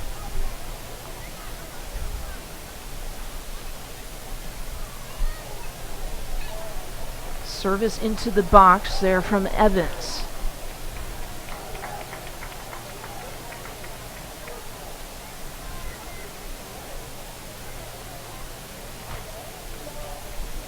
Well, the Red Stars had some chances for sure in the first half, and they were able to make good here early in the second half. Winners of the last two. You could argue they've been the most consistent club here in the NWSL this year. Basically a 6-week stand in first place. Yeah, it speaks volumes to these players and to the team that Rory was able to put together, knowing that those World Cup players would be gone for a good amount in the beginning of the season. Looking for Hoy on the right side. It'll be a throw-in here for Boston. This Red Stars broadcast brought to you in part by Blooming Color, the official printer of the Chicago Red Stars. They've made area businesses stand out for the past 25 years. Are looking forward to serving you as well for all your printing needs, whatever the size or scale. Find them online at bloomingcolor.com. We do have some familiar World Cup faces warming up on the sideline right now. Kwan as well, who I would guess she would be coming in for Kolupny at some point just to give her legs a break. Now, if Lori Kolupny exits this match, what kind of reception would she get from this overcapacity crowd here at Benedictine University? Quite a loud one, I would hope. She is somebody that's been around for a long time, stayed with the league or with the team and the owners through the NWSL semi-pro team. She's been around a long time and has just put in so much energy and effort into making sure that this club came back as a pro team. So a lot of respect for her. Team player, a selfless player.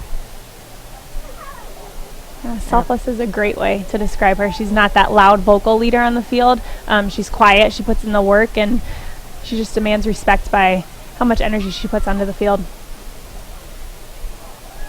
Go to ChicagoRedStars.com. You can see some of the features that they've put up, and one of them talks to Lori Kolupny, where she talks about how she wants to be a coach. She is a little bit of a coach right now in some of her free time, has had to try to sort of grow into being a vocal leader. As you mentioned, Jackie, it doesn't come easy to her.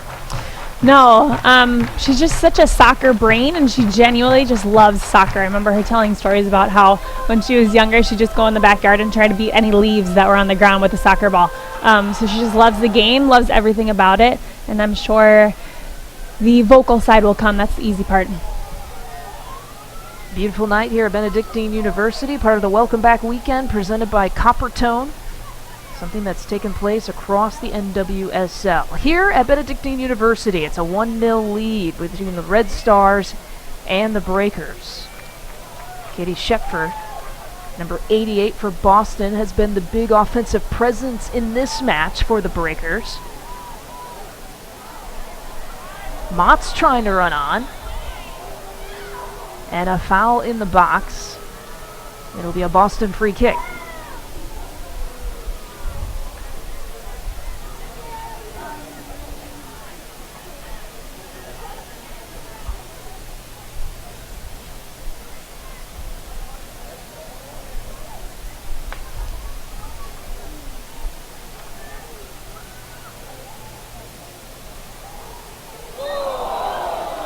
Hard foul there at midfield. Vanessa DiBernardo taken to the turf. See Kwan coming on here for Kolutny, I believe.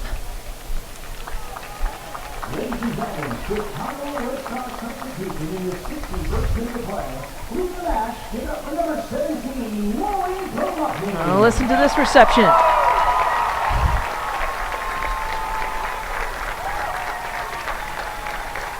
The goal scorer will exit this match, and in will come Rachel Kwan.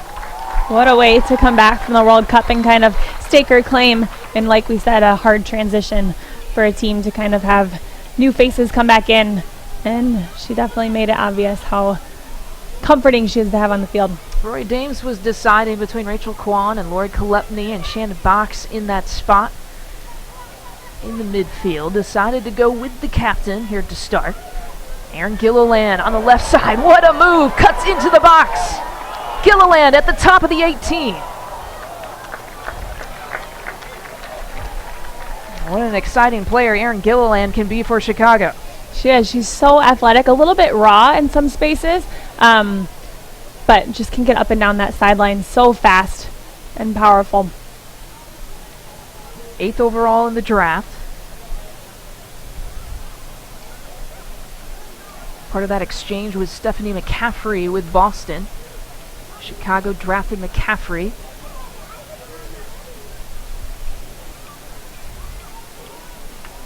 Fifth overall, and then later got the 9th and 11 picks to Chicago. Here's a chance. Right side beats Karina LeBlanc, and just like that, right up at 1. Little bit of a miscommunication between Sam and Abby. Gets caught in between. Nobody's got her on her shoulder, and she's able to slip in without any real contention.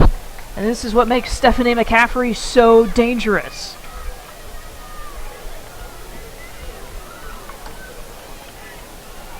I think Abby misread that ball coming in a little bit, but like I said, she was able to find a space in between our center backs, which is always a dangerous spot in terms of a defensive line, and able to slip one to the right of Karina.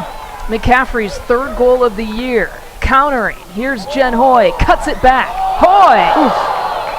A foul, and it looks like it'll be just outside the box, and a card is issued. A card is issued to Katie Shepford. It's a hard foul on Jen Hoy, and it looked like her foot even got caught as she kind of made her way down to the ground. Gets up slowly, but is walking around now. So that ball will now be placed in a really dangerous spot here for Boston, just outside the box. Chicago has a lot of dangerous people on the ball right now. Vanessa DiBernardo, Colaprico can all hit a pretty decent free kick. So we'll see who takes it. Number 20, Sofia Huerta, also standing around the ball. In the 64th minute, so an interesting free kick situation here for Chicago. We're tied at 1.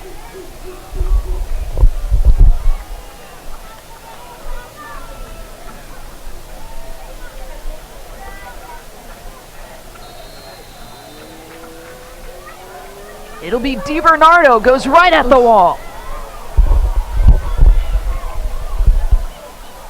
Rachel Kwan trying to send it back in.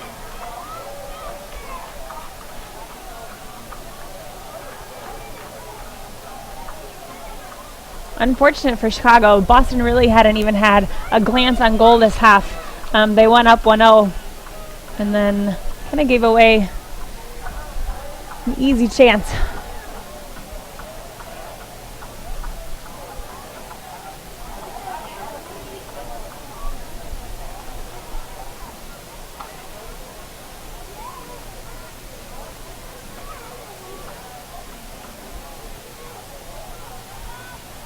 Again, though, Chicago very much has a gritty, hard style of play. They won't let up. They'll play till the last whistle. So this game is very long from over. Here's McCaffrey. She has the lone goal here for Boston. Trying to take on Abby Ursig into the box. McCaffrey. McCaffrey will... And they say LeBlanc touched it, so it'll be a corner coming up here for Boston.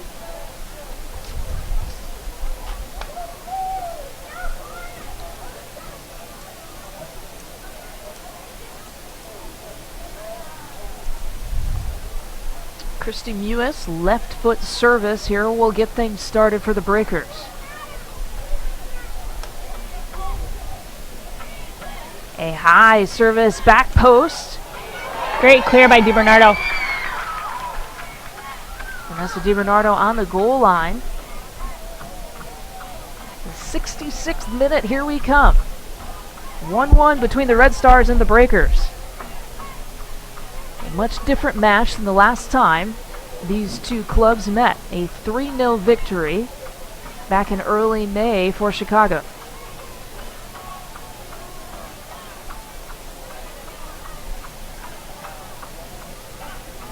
Chicago has used one sub here tonight, Rachel Kwan, and for Lori Kolupny, Boston has yet to use a sub in this match. Up and over the top to the speedy Motts. Melissa Motts does such a good job of pushing high up onto that line and occupying their left back. Like I said, she just covers so much ground and never really stops.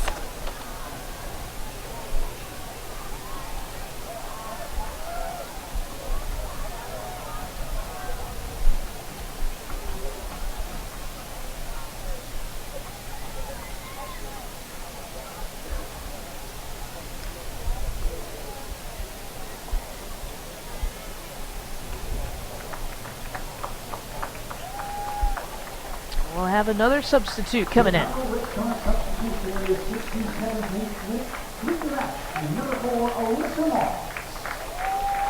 Alyssa Motts will come out. Adriana Leone will enter. So one of the Canadian national team members now into the match here for Chicago. Of course, we know about the 4 U.S. players. Well, Chicago also had 3 players representing Team Canada. Yeah, she's similar to Motts in that she covers a ton of ground, but adds a little bit more of a flair in her attacking game. You'll see her kind of do a little tricky moves here and there to beat her defender, and she really is fun to watch. Hopefully she'll create a little bit of a spark attacking-wise for us. There are a couple players now warming up here for Boston as well. Chicago has used 2 subs now tonight.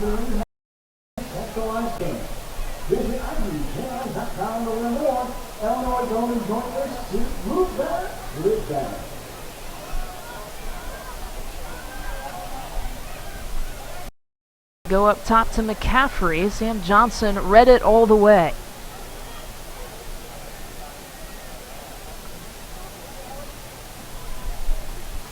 It's Welcome Back weekend. It's also tonight as the Red Stars celebrating their annual Pride Night. During the match, fans are bidding at a silent auction on special Pride Night warm-up tops worn by the players. And if you're interested in purchasing your own Red Stars warm-up shirt, you can pre-order yours at redstarsgear.com. It's an event that has taken place here at Benedictine University and with the Chicago Red Stars every year.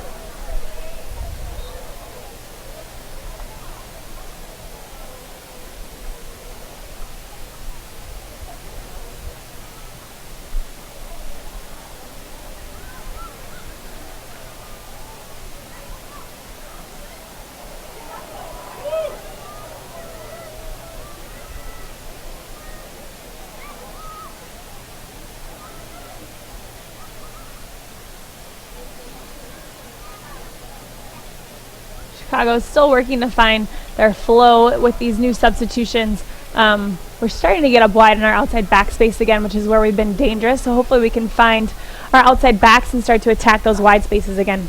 Who has adjusted their style of play the most here in this second half, would you say? Chicago or Boston? I think it started pretty similar to how the game started, just kind of a back and forth flow to it. Chicago, like I said, they're starting to find their rhythm in those wide spaces again and able to find their horses in Taryn Hemmings and Erin Gillian. Here is Gilliland, somehow kept it in play, gets it into the box, the shot from Hoy. they can keep attacking there and keep getting around their mids and their outside backs, if Chicago just keeps getting their numbers forward, we'll be able to create plenty of opportunities to take over this game again. Tom Durkin, happy again that he can start. Alyssa Nair, they're in goal. Nair just first saw her teammates, as we mentioned in the first half, met up with her teammates for the first time here in Chicago. They've just had such a whirlwind of a week, and so deserved, but I'm sure these players are just mentally and physically shot right now. Though Boston has had a 3-match losing skid, Tom Durkin has said since the match that we played against Chicago, he really only felt like they had one bad game. That was at home against Western New York. He thought his team has been playing well. They've been competing here tonight. It's just a matter of converting their chances. They really do have a young team, and just from last year, I mean, there's no O'Reilly, there's no, well, just so many big names that were traded, or different people kind of subbed in and out of this team. That's made quite a difference experience-wise. They had Sydney LaRue and Heather O'Reilly in their lineup. They picked up Christy Mewis, who's provided some goal scoring here for the Breakers this year. They had big international names in Leanne Sanderson, and Joanne Lohman was on the team. Both of those players are gone, who have had tons of experience. They've been in a couple of the different leagues. So I think they're just rebuilding and trying to find what works for them and how they can become more dangerous. An offside call on Boston. Both of these clubs have young players, first and second year players that they've had to rely on heavily. We have a sub coming in here for the first time for Boston.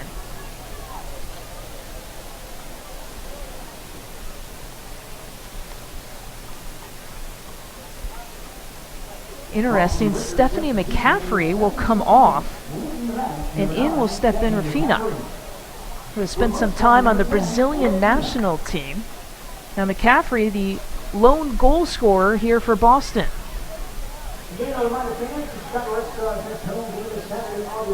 Does that change surprise you?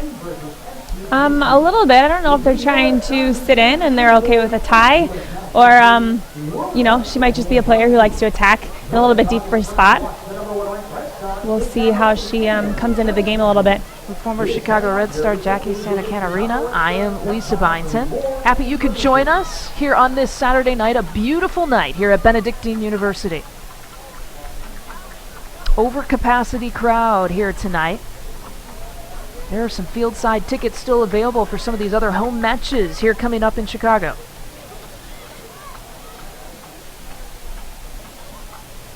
Boston's still sitting pretty deep. Chicago has a decent amount of time once they get the ball at their feet, and when they have Sam Johnson who can hit a ball like that, and even Abby Ursig, it gets dangerous. Vanessa DiBernardo taking a hard body in the air, and we have a foul call on the far side.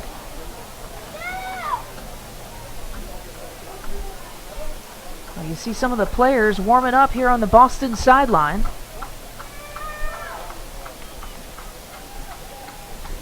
For the Red Stars, Tancredi's up and moving, Box is up and moving, Michelle Lemnicki's up and moving. Still a decent amount of players with one more sub left. I wouldn't be surprised to see Tancredi come in just for more of an attacking presence, somebody that you can send a ball in, a really strong presence in the air. Chicago has used Rachel Kwan, Adriana Leone as their subs, in for Lori Kolupny and Alyssa Motz already tonight. Rafina has replaced Stephanie McCaffrey on the Boston side.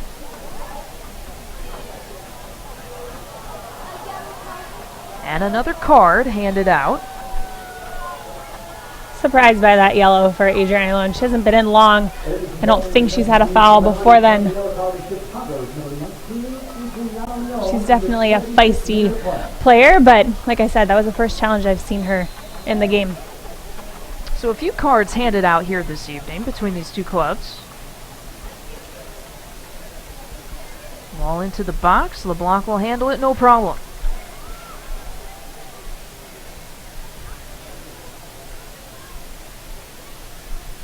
The 75th minute, we are tied. Lori Kolupny scored first for Chicago from the assist from Tara Hennings. The first for both of those players this year. The first assist for Hennings, the first goal this season for Kolepny. And then it was Stephanie McCaffrey things up at 1, just a few minutes after that.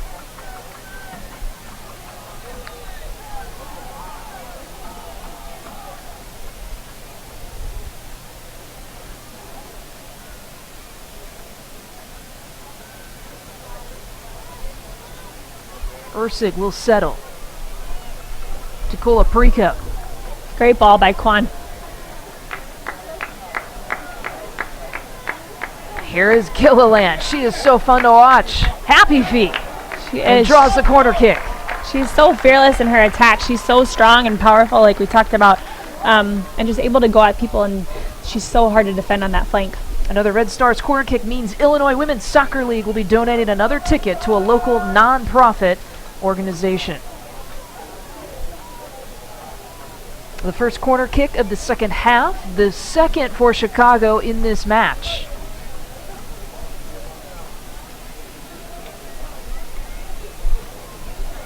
Got Abby Ursig in the box, who is likely the target on this. She's great in the air and can hopefully come from one of those deeper spots and get her head on something. DiBernardo. Left all alone is Gilliland. She'll try it again, this time with the right foot, just misses wide left.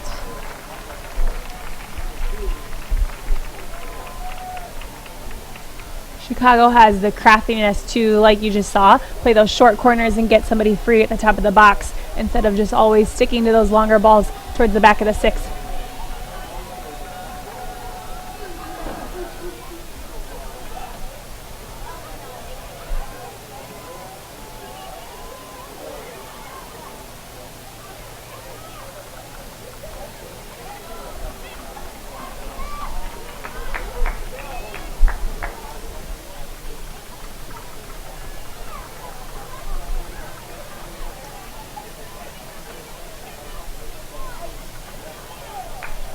And a takeaway. It's Kolaprico again. She just cleans up anything that kind of comes into that space. She sits patiently right on top of that line.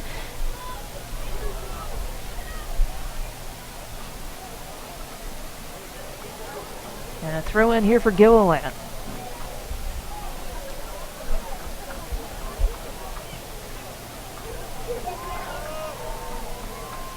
Trying to find Sofia Huerta. Battling on the left side.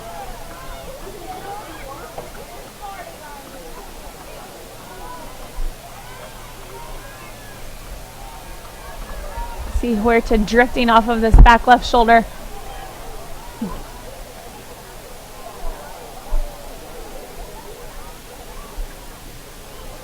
The only other match taking place tonight, other than this one in the NWSL, the Washington Spirit against the Seattle Reign, and the Spirit winning that one 3-0. That's the final.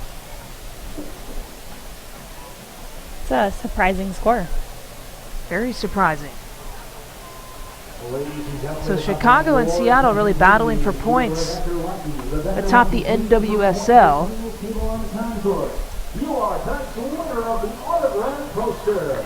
Again, please fill in your prize. And Seattle dropping one to the Washington Spirit. Back clubs, top 4 in the standings of the league this year. Looks like Rafina is starting to push up a little bit higher onto the back line, so almost in the 3 front right now. You know, she came in as a midfielder, but she's starting to line up on the back line of Chicago. Rafina coming in as a sub for Stephanie McCaffrey up top for Boston. Again, McCaffrey has scored the lone goal here for the Breakers. Now in the 80th minute here of this match. 1-1 between Chicago and Boston.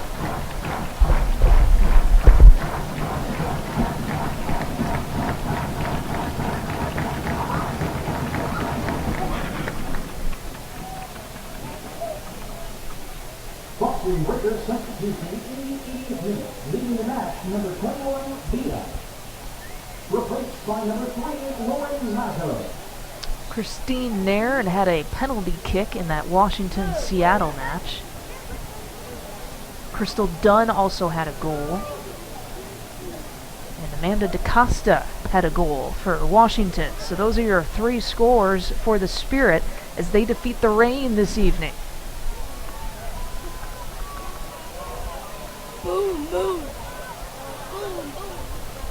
Trying to go inline, sending it in, and Nair was all over it.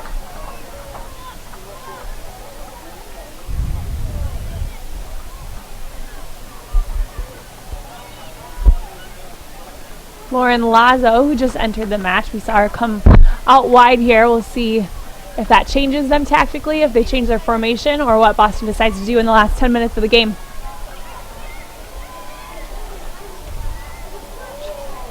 And we have a flag up, an offside call on Chicago.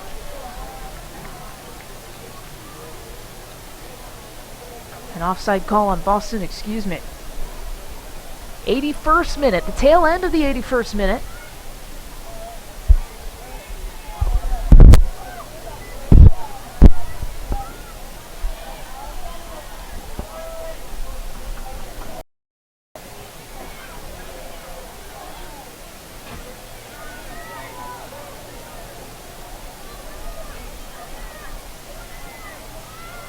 And the pressure is coming. Christy Mewis. A little push from behind, and a foul is called.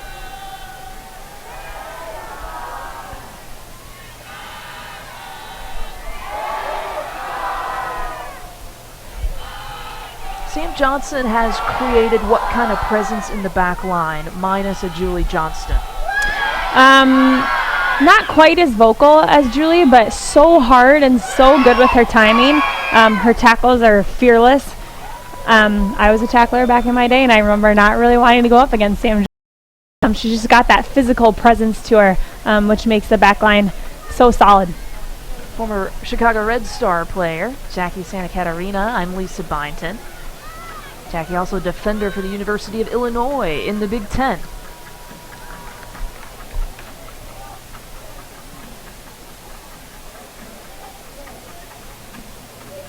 Boston's had Chicago pinned for the last few minutes here. We'll see if they can break out here with this next sequence. And there Up they and go. over the top. DiBernardo finding the feet of Hemmings. It's a great sequence to get Adriana Malone broken free. Thought she had an in, but Boston did a great job to come back and defend it well.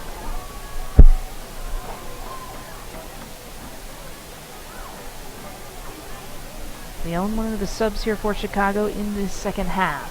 83rd minute. Still tied at 1.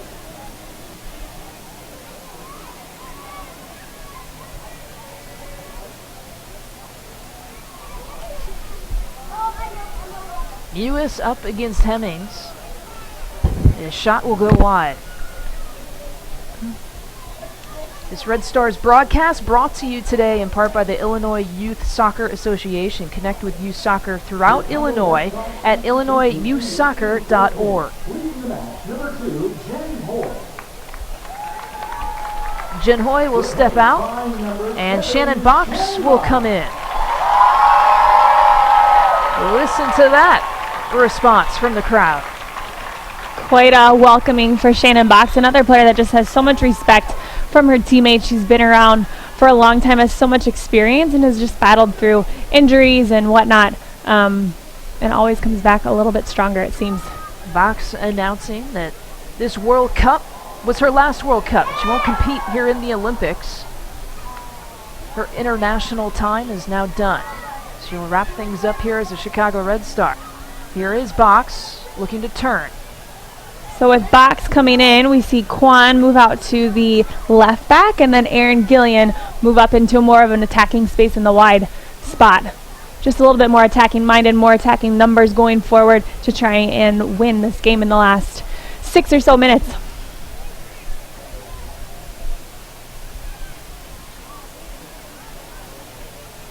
Box has some space.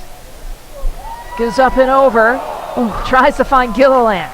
Box is so good at sitting in that space and finding different pockets and then being able to open up and change the point of attack into a dangerous ball right into Aaron Gillian. Chicago has found a threat in Erin Gilliland on that left side. She really is dangerous. She's so fast and moves the ball so quickly around her feet. She's so hard to defend. Great step by Taryn.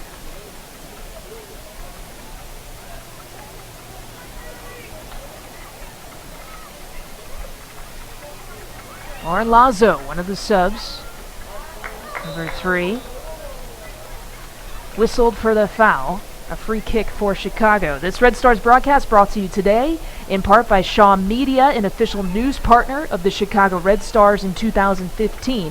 For all the news happenings in the suburbs of Chicagoland, head to mysuburbanlife.com. 86th minute, one more sub. Here is Morgan Marlborough. We have talked about her. She is a goal scorer. That's what Boston needs. She's got 3 goals here this season.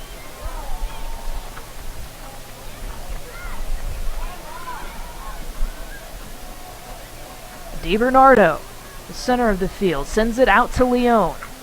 Adriana Leone sends it in and into the hands of Alyssa Nair.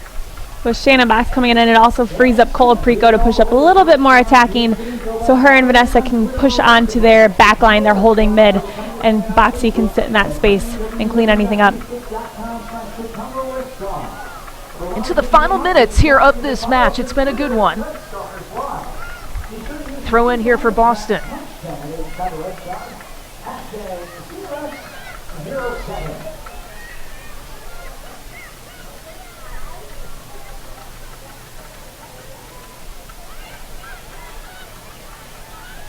Pierres creating. Mewis will drop it back. And Maddie Evans has some time. Sends it to the top, but Abby Ursig is there. Tail end of the 87th minute, tied at 1. Chicago, Boston, here at Benedictine University.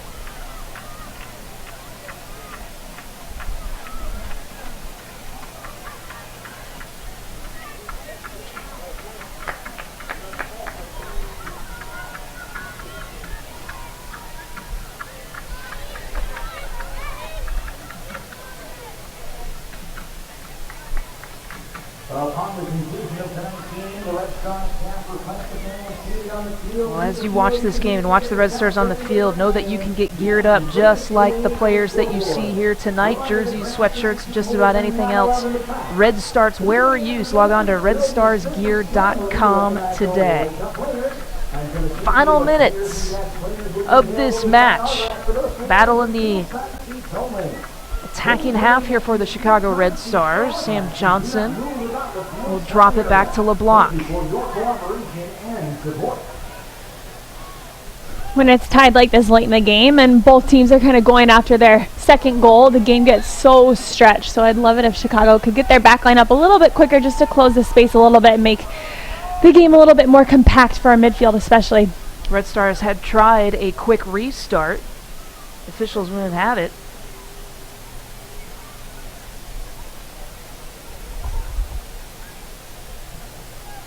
DiBernardo will pass it back here to Sam Johnson for the set piece.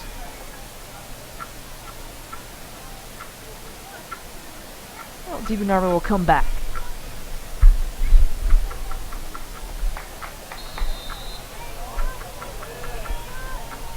Box is going to be another big target here to get on goal. From this angle, they might try and send a ball wide and then have one straight across. She goes Box's way, finds the head of the veteran.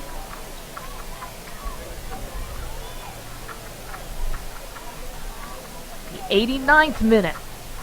Boston in 8th place. Chicago sitting atop the NWSL.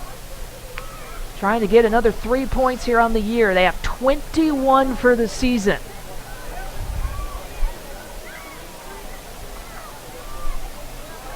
The turn for Mewis. Mewis from the top.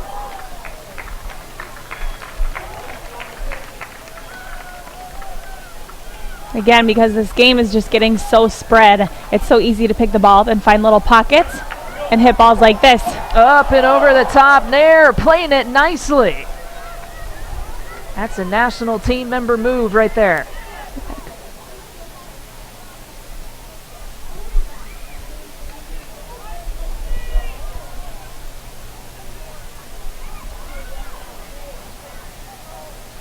Rafina trying to play it in. Morgan Marlborough trying to chase it down. Again, after this match is complete, Chicago will honor its 8 World Cup players. That's a league high. And that'll take place once this match is complete. A minimum of 3 minutes of stoppage time will be added here to this match.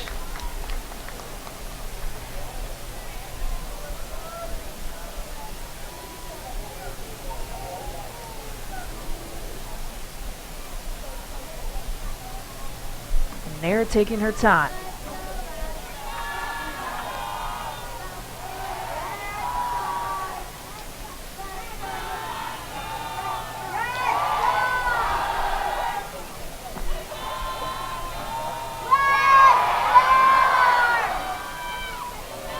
Box battling in the middle of the field. Up against Mewis. Mewis will fire from distance.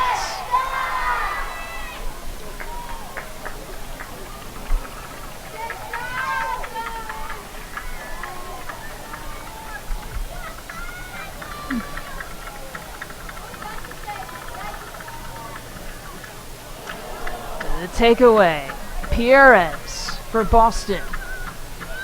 Runs into a couple of Red Stars. Here's the counter.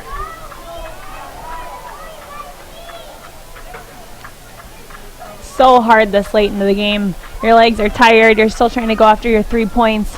And again, this game is just getting so stretched out that it's so hard for these players to cover all the space.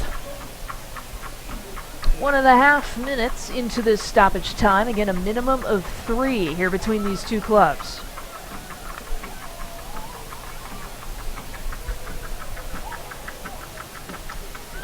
Lori Kolupny with the goal for Chicago, and Stephanie McCaffrey with the score, the equalizer for Boston.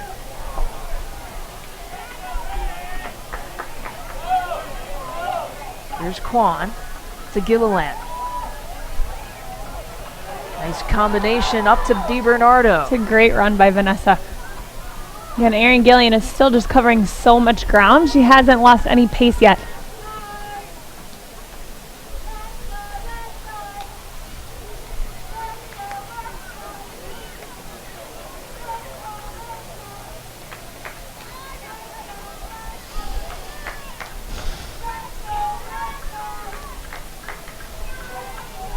Just under about 30 seconds left in this match, in the stoppage time.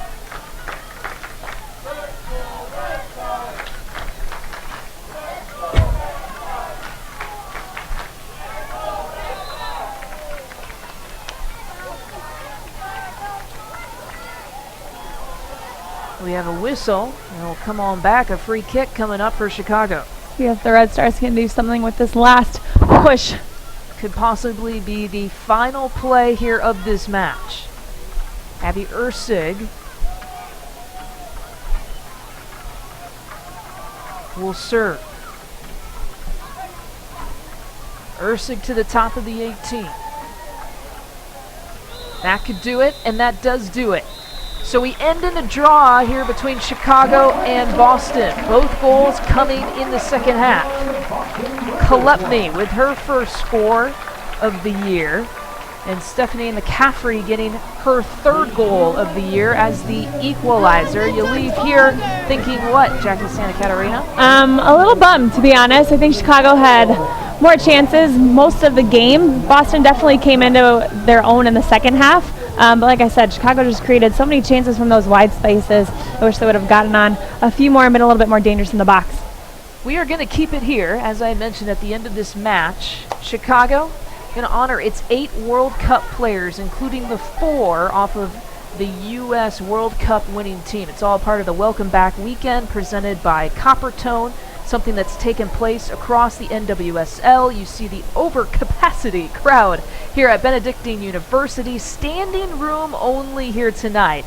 A wonderful environment to take this one in, and we hope it doesn't stop this weekend. And this means here at Benedictine University and across the board, across the league, across the country, here for the rest of this season through really the month of August. Yeah, hopefully people are starting to realize that they can watch some of these huge names, these huge World Cup stars playing right in their backyard, and I don't think people really realize it half the time. So hopefully this new platform that players have been able to launch everything off of provides a little bit more notoriety for the league.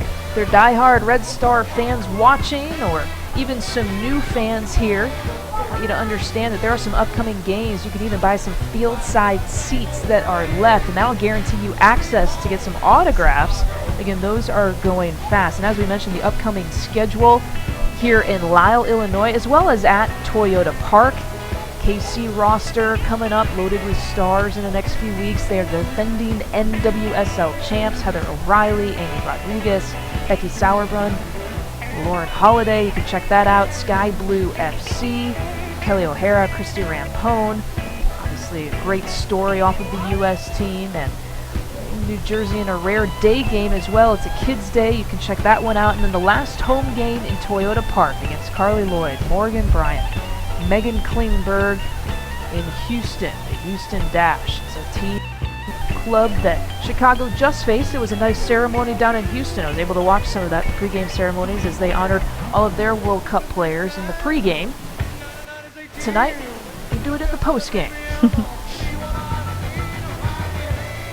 As we have mentioned here throughout this match, what a run this has been. I mean, what a week and a whirlwind week. Again, Julie Johnston, Kristen Press not dressed here for today, but like many of the U.S. players, including like a Carly Lloyd in Houston, what we saw last Sunday, they got to take care of their bodies first. And after all, it's been a week-long celebration, the rally in L.A., the phone call from President Obama, the Good Morning America appearance, the Taylor Swift concert where they got to go on stage, the ticker tape parade in New York City, the Sports Illustrated cover shoots, the ESPYs in L.A. They have bounced from corner of the country to corner of the country, and it has proven to be wear and tear on their bodies. But plenty more matches, as we have mentioned, for all of these clubs through the end of July, through the month of August, and then of course with the playoffs coming up after that. Be able to check out your favorite World Cup player and an NWSL team near you.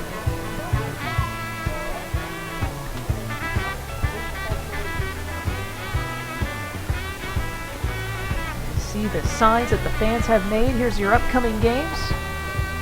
Mentioned the FC Kansas City game, the Sky Blue FC game, the Washington Spirit, and the Houston Dash. Those are your upcoming home matches. The dates for those: August 1st, 7 p.m. for FC Kansas City. And then, of course, that day game, a special Kids and Campers Day. You're not going to want to miss that on Wednesday, August 12th for Sky Blue FC. Then it's a makeup match, Sunday, August 16th. That's the 7:30 match against the Washington Spirit. Sunday, August 23rd at 4 p.m. is against the Western New York Flash. And then Sunday, September 6th, that's the game at Toyota Park against the Houston Dash. And what a way to kind of close things out. Again, Carly Lloyd will be in town, Megan Klingenberg and Morgan Bryant.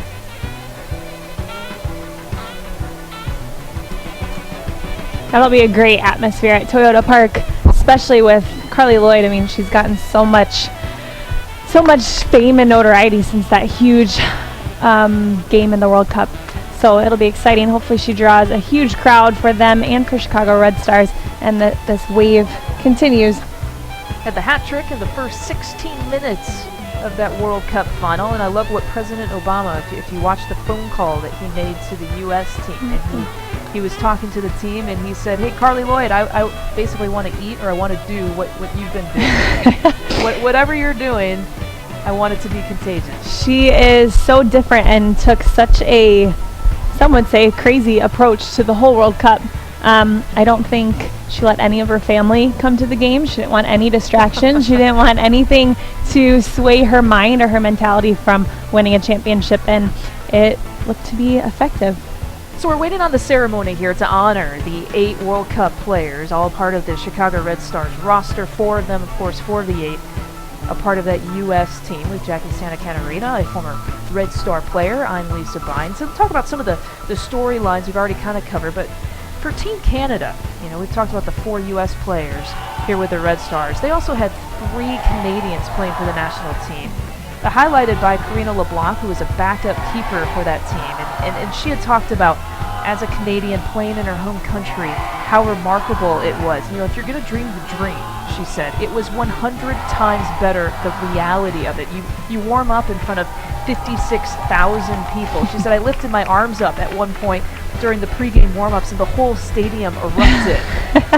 They got standing ovations when they walked into a restaurant. She said, I talked to an older gentleman, and he said, I don't even watch women's football. He said, I don't want women's football, but you and your team have made me a proud Canadian. And she said that alone has made it worthwhile to watch people fall in love with the game for what they were able to do. She is so loved by Canada, that's for sure, and that team is very special in terms of their team camaraderie, how close they are. They've been through a lot. They had a pretty crazy training regimen going into the World Cup, and I think they had just so much pressure being in the home country and the media and whatnot. I think it was nonstop for them, and I just think the pressure mounted, and it was unfortunate that they went out earlier because I did like watching them play. They're a fun group. Yeah, Adriana Leon, we got to see her a little bit in tonight's match. We didn't see Melissa Tancredi.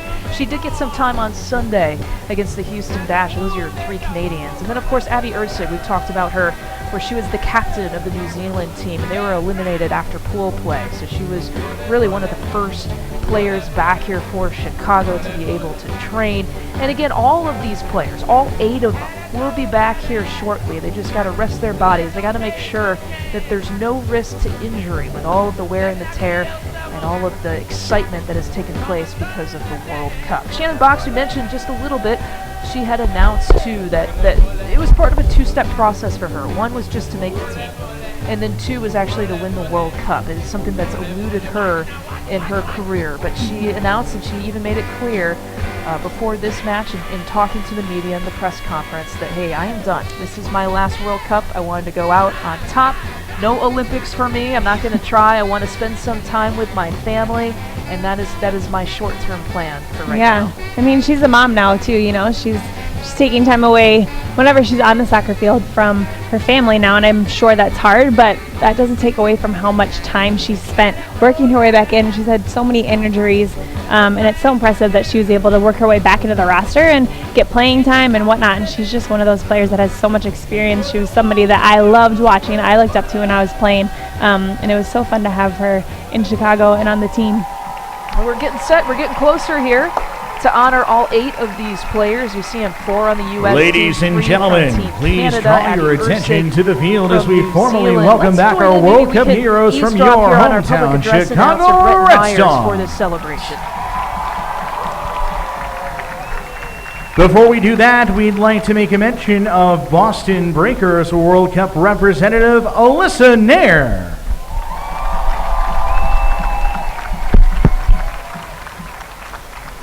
The Chicago Red Stars had a total of 8 World Cup representatives playing for 3 different women's national teams: New Zealand, Canada, and the United States of America. First up, representing Team New Zealand, Red Stars defender and captain of the Kiwis, Abby Erceg.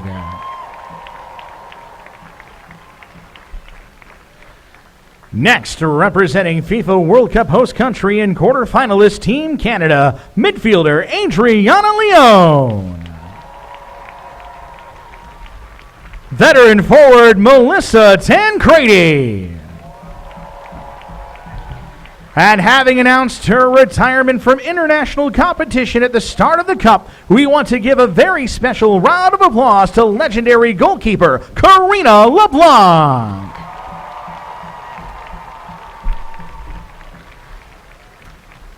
Last but not least, introducing your 2015 World Cup champions, Team USA.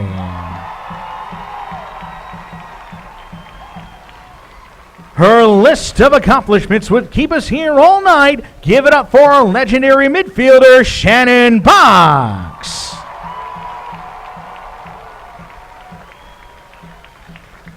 She scored a goal in her first ever World Cup match. Forward Kristen Press.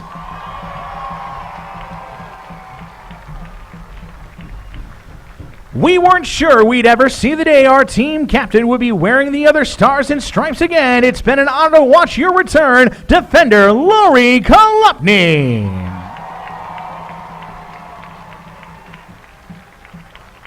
Red Stars fans already knew the secret that everyone else now knows. 2014 NWSL Rookie of the Year and breakout star of the 2015 World Cup Golden Ball nominee, defender Julie Johnston.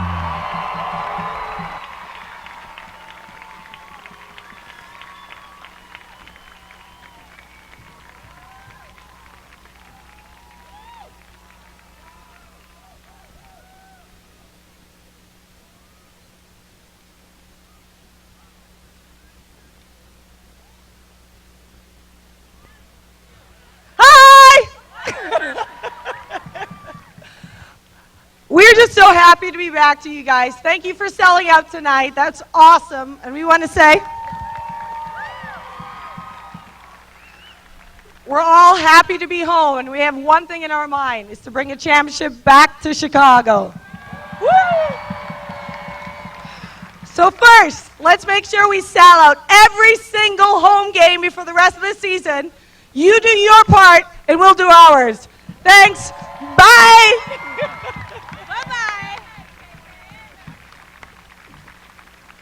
Ladies and gentlemen, one more round of applause for our very own World Cup heroes.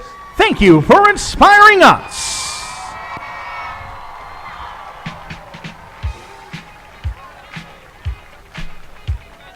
Honoring the 8 World Cup players. That is a league high across the NWSL. And you can catch some of the home matches. Here's what it looks like here for the Chicago Red Stars. Again, we can't stress it enough. You can watch all 8 of these players in action Saturday, August 1st, 7 p.m. FC Kansas City. Then Wednesday, August 12th at 1 p.m. a special day game. That's a Kids and Campers Day. That's against Sky Blue FC. Sunday, August 16th is the match against the Washington Spirit. That's a makeup match at 7:30 p.m. Sunday, August 23rd, there's a 4 p.m. match against Western New York Flash. And then finally, Sunday, September 6th at Toyota Park against the Houston Dash. And of course, Carly Lloyd, Megan Klingenberg, Morgan Bryan, a part of that team. Look at Julie Johnston. She will be back, Red Star fans, very soon. Julie Johnston and Kristen Press not dressed for tonight, not part of the roster of 18, but they will be very shortly, Jackie Santa Catarina. They will, I know. I hope everybody keeps this excitement going in time for them to get back into the field, because they are so much fun to watch and well worth it. Chicago Red Stars in first place when these World Cup players were playing with them, and they were able to sustain that as a club without them for about a month. And it's going to be a race to the finish with the 9 NWSL teams. It's going to be fun to watch. And support your local NWSL team. Some of these crowds have been great. This crowd tonight was fantastic, as we have mentioned time and time again. An overcapacity crowd here at Benedictine University, standing room only. This is what women's soccer, pro soccer, should be across the country. Agreed, and hopefully these fans can continue to come out and continue to see all that women's soccer can bring to the platform that it's currently on. Jackie Santa Catarina, thank you for your time. Thank you for filling in Thanks here for tonight. having me. No problem. It was fun. I'm Lisa Byington, and we thank you, of course, for joining us on the Naperville Community Television and, of course, streaming on the web. It ended in a draw. Chicago won. Boston won. We hope you enjoyed it. Have a wonderful Saturday night.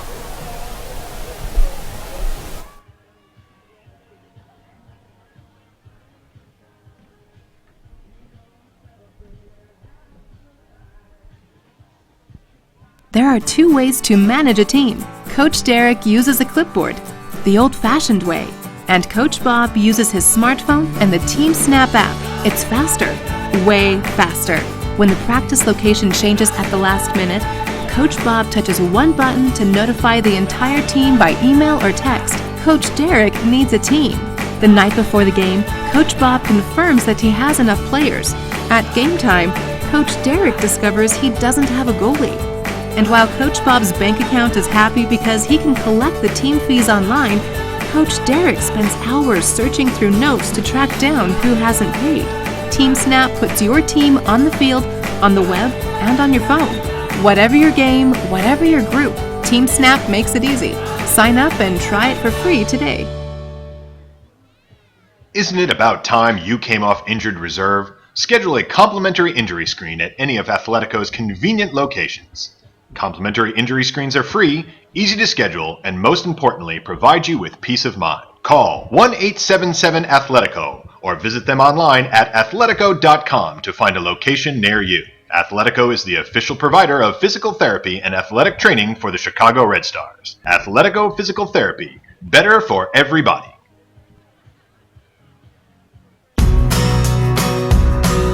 Wouldn't it be great to feel this good every day? Doing the things you love with the people you love. At Illinois Bone and Joint Institute, we help people of all ages move better so they can live better. If an orthopedic injury or illness slows you down, we're here with everything you need.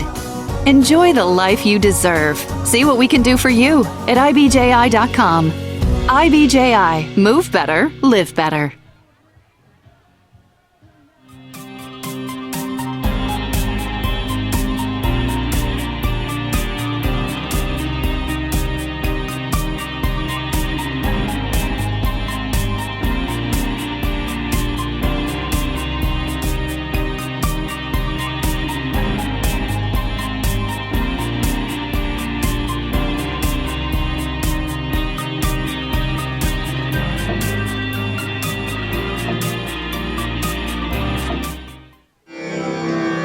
These are your Chicago Red Stars. They've played for their countries, and now they play for you, Chicagoland. Now to Krista Press. Nicely done. Chicago up 2-0.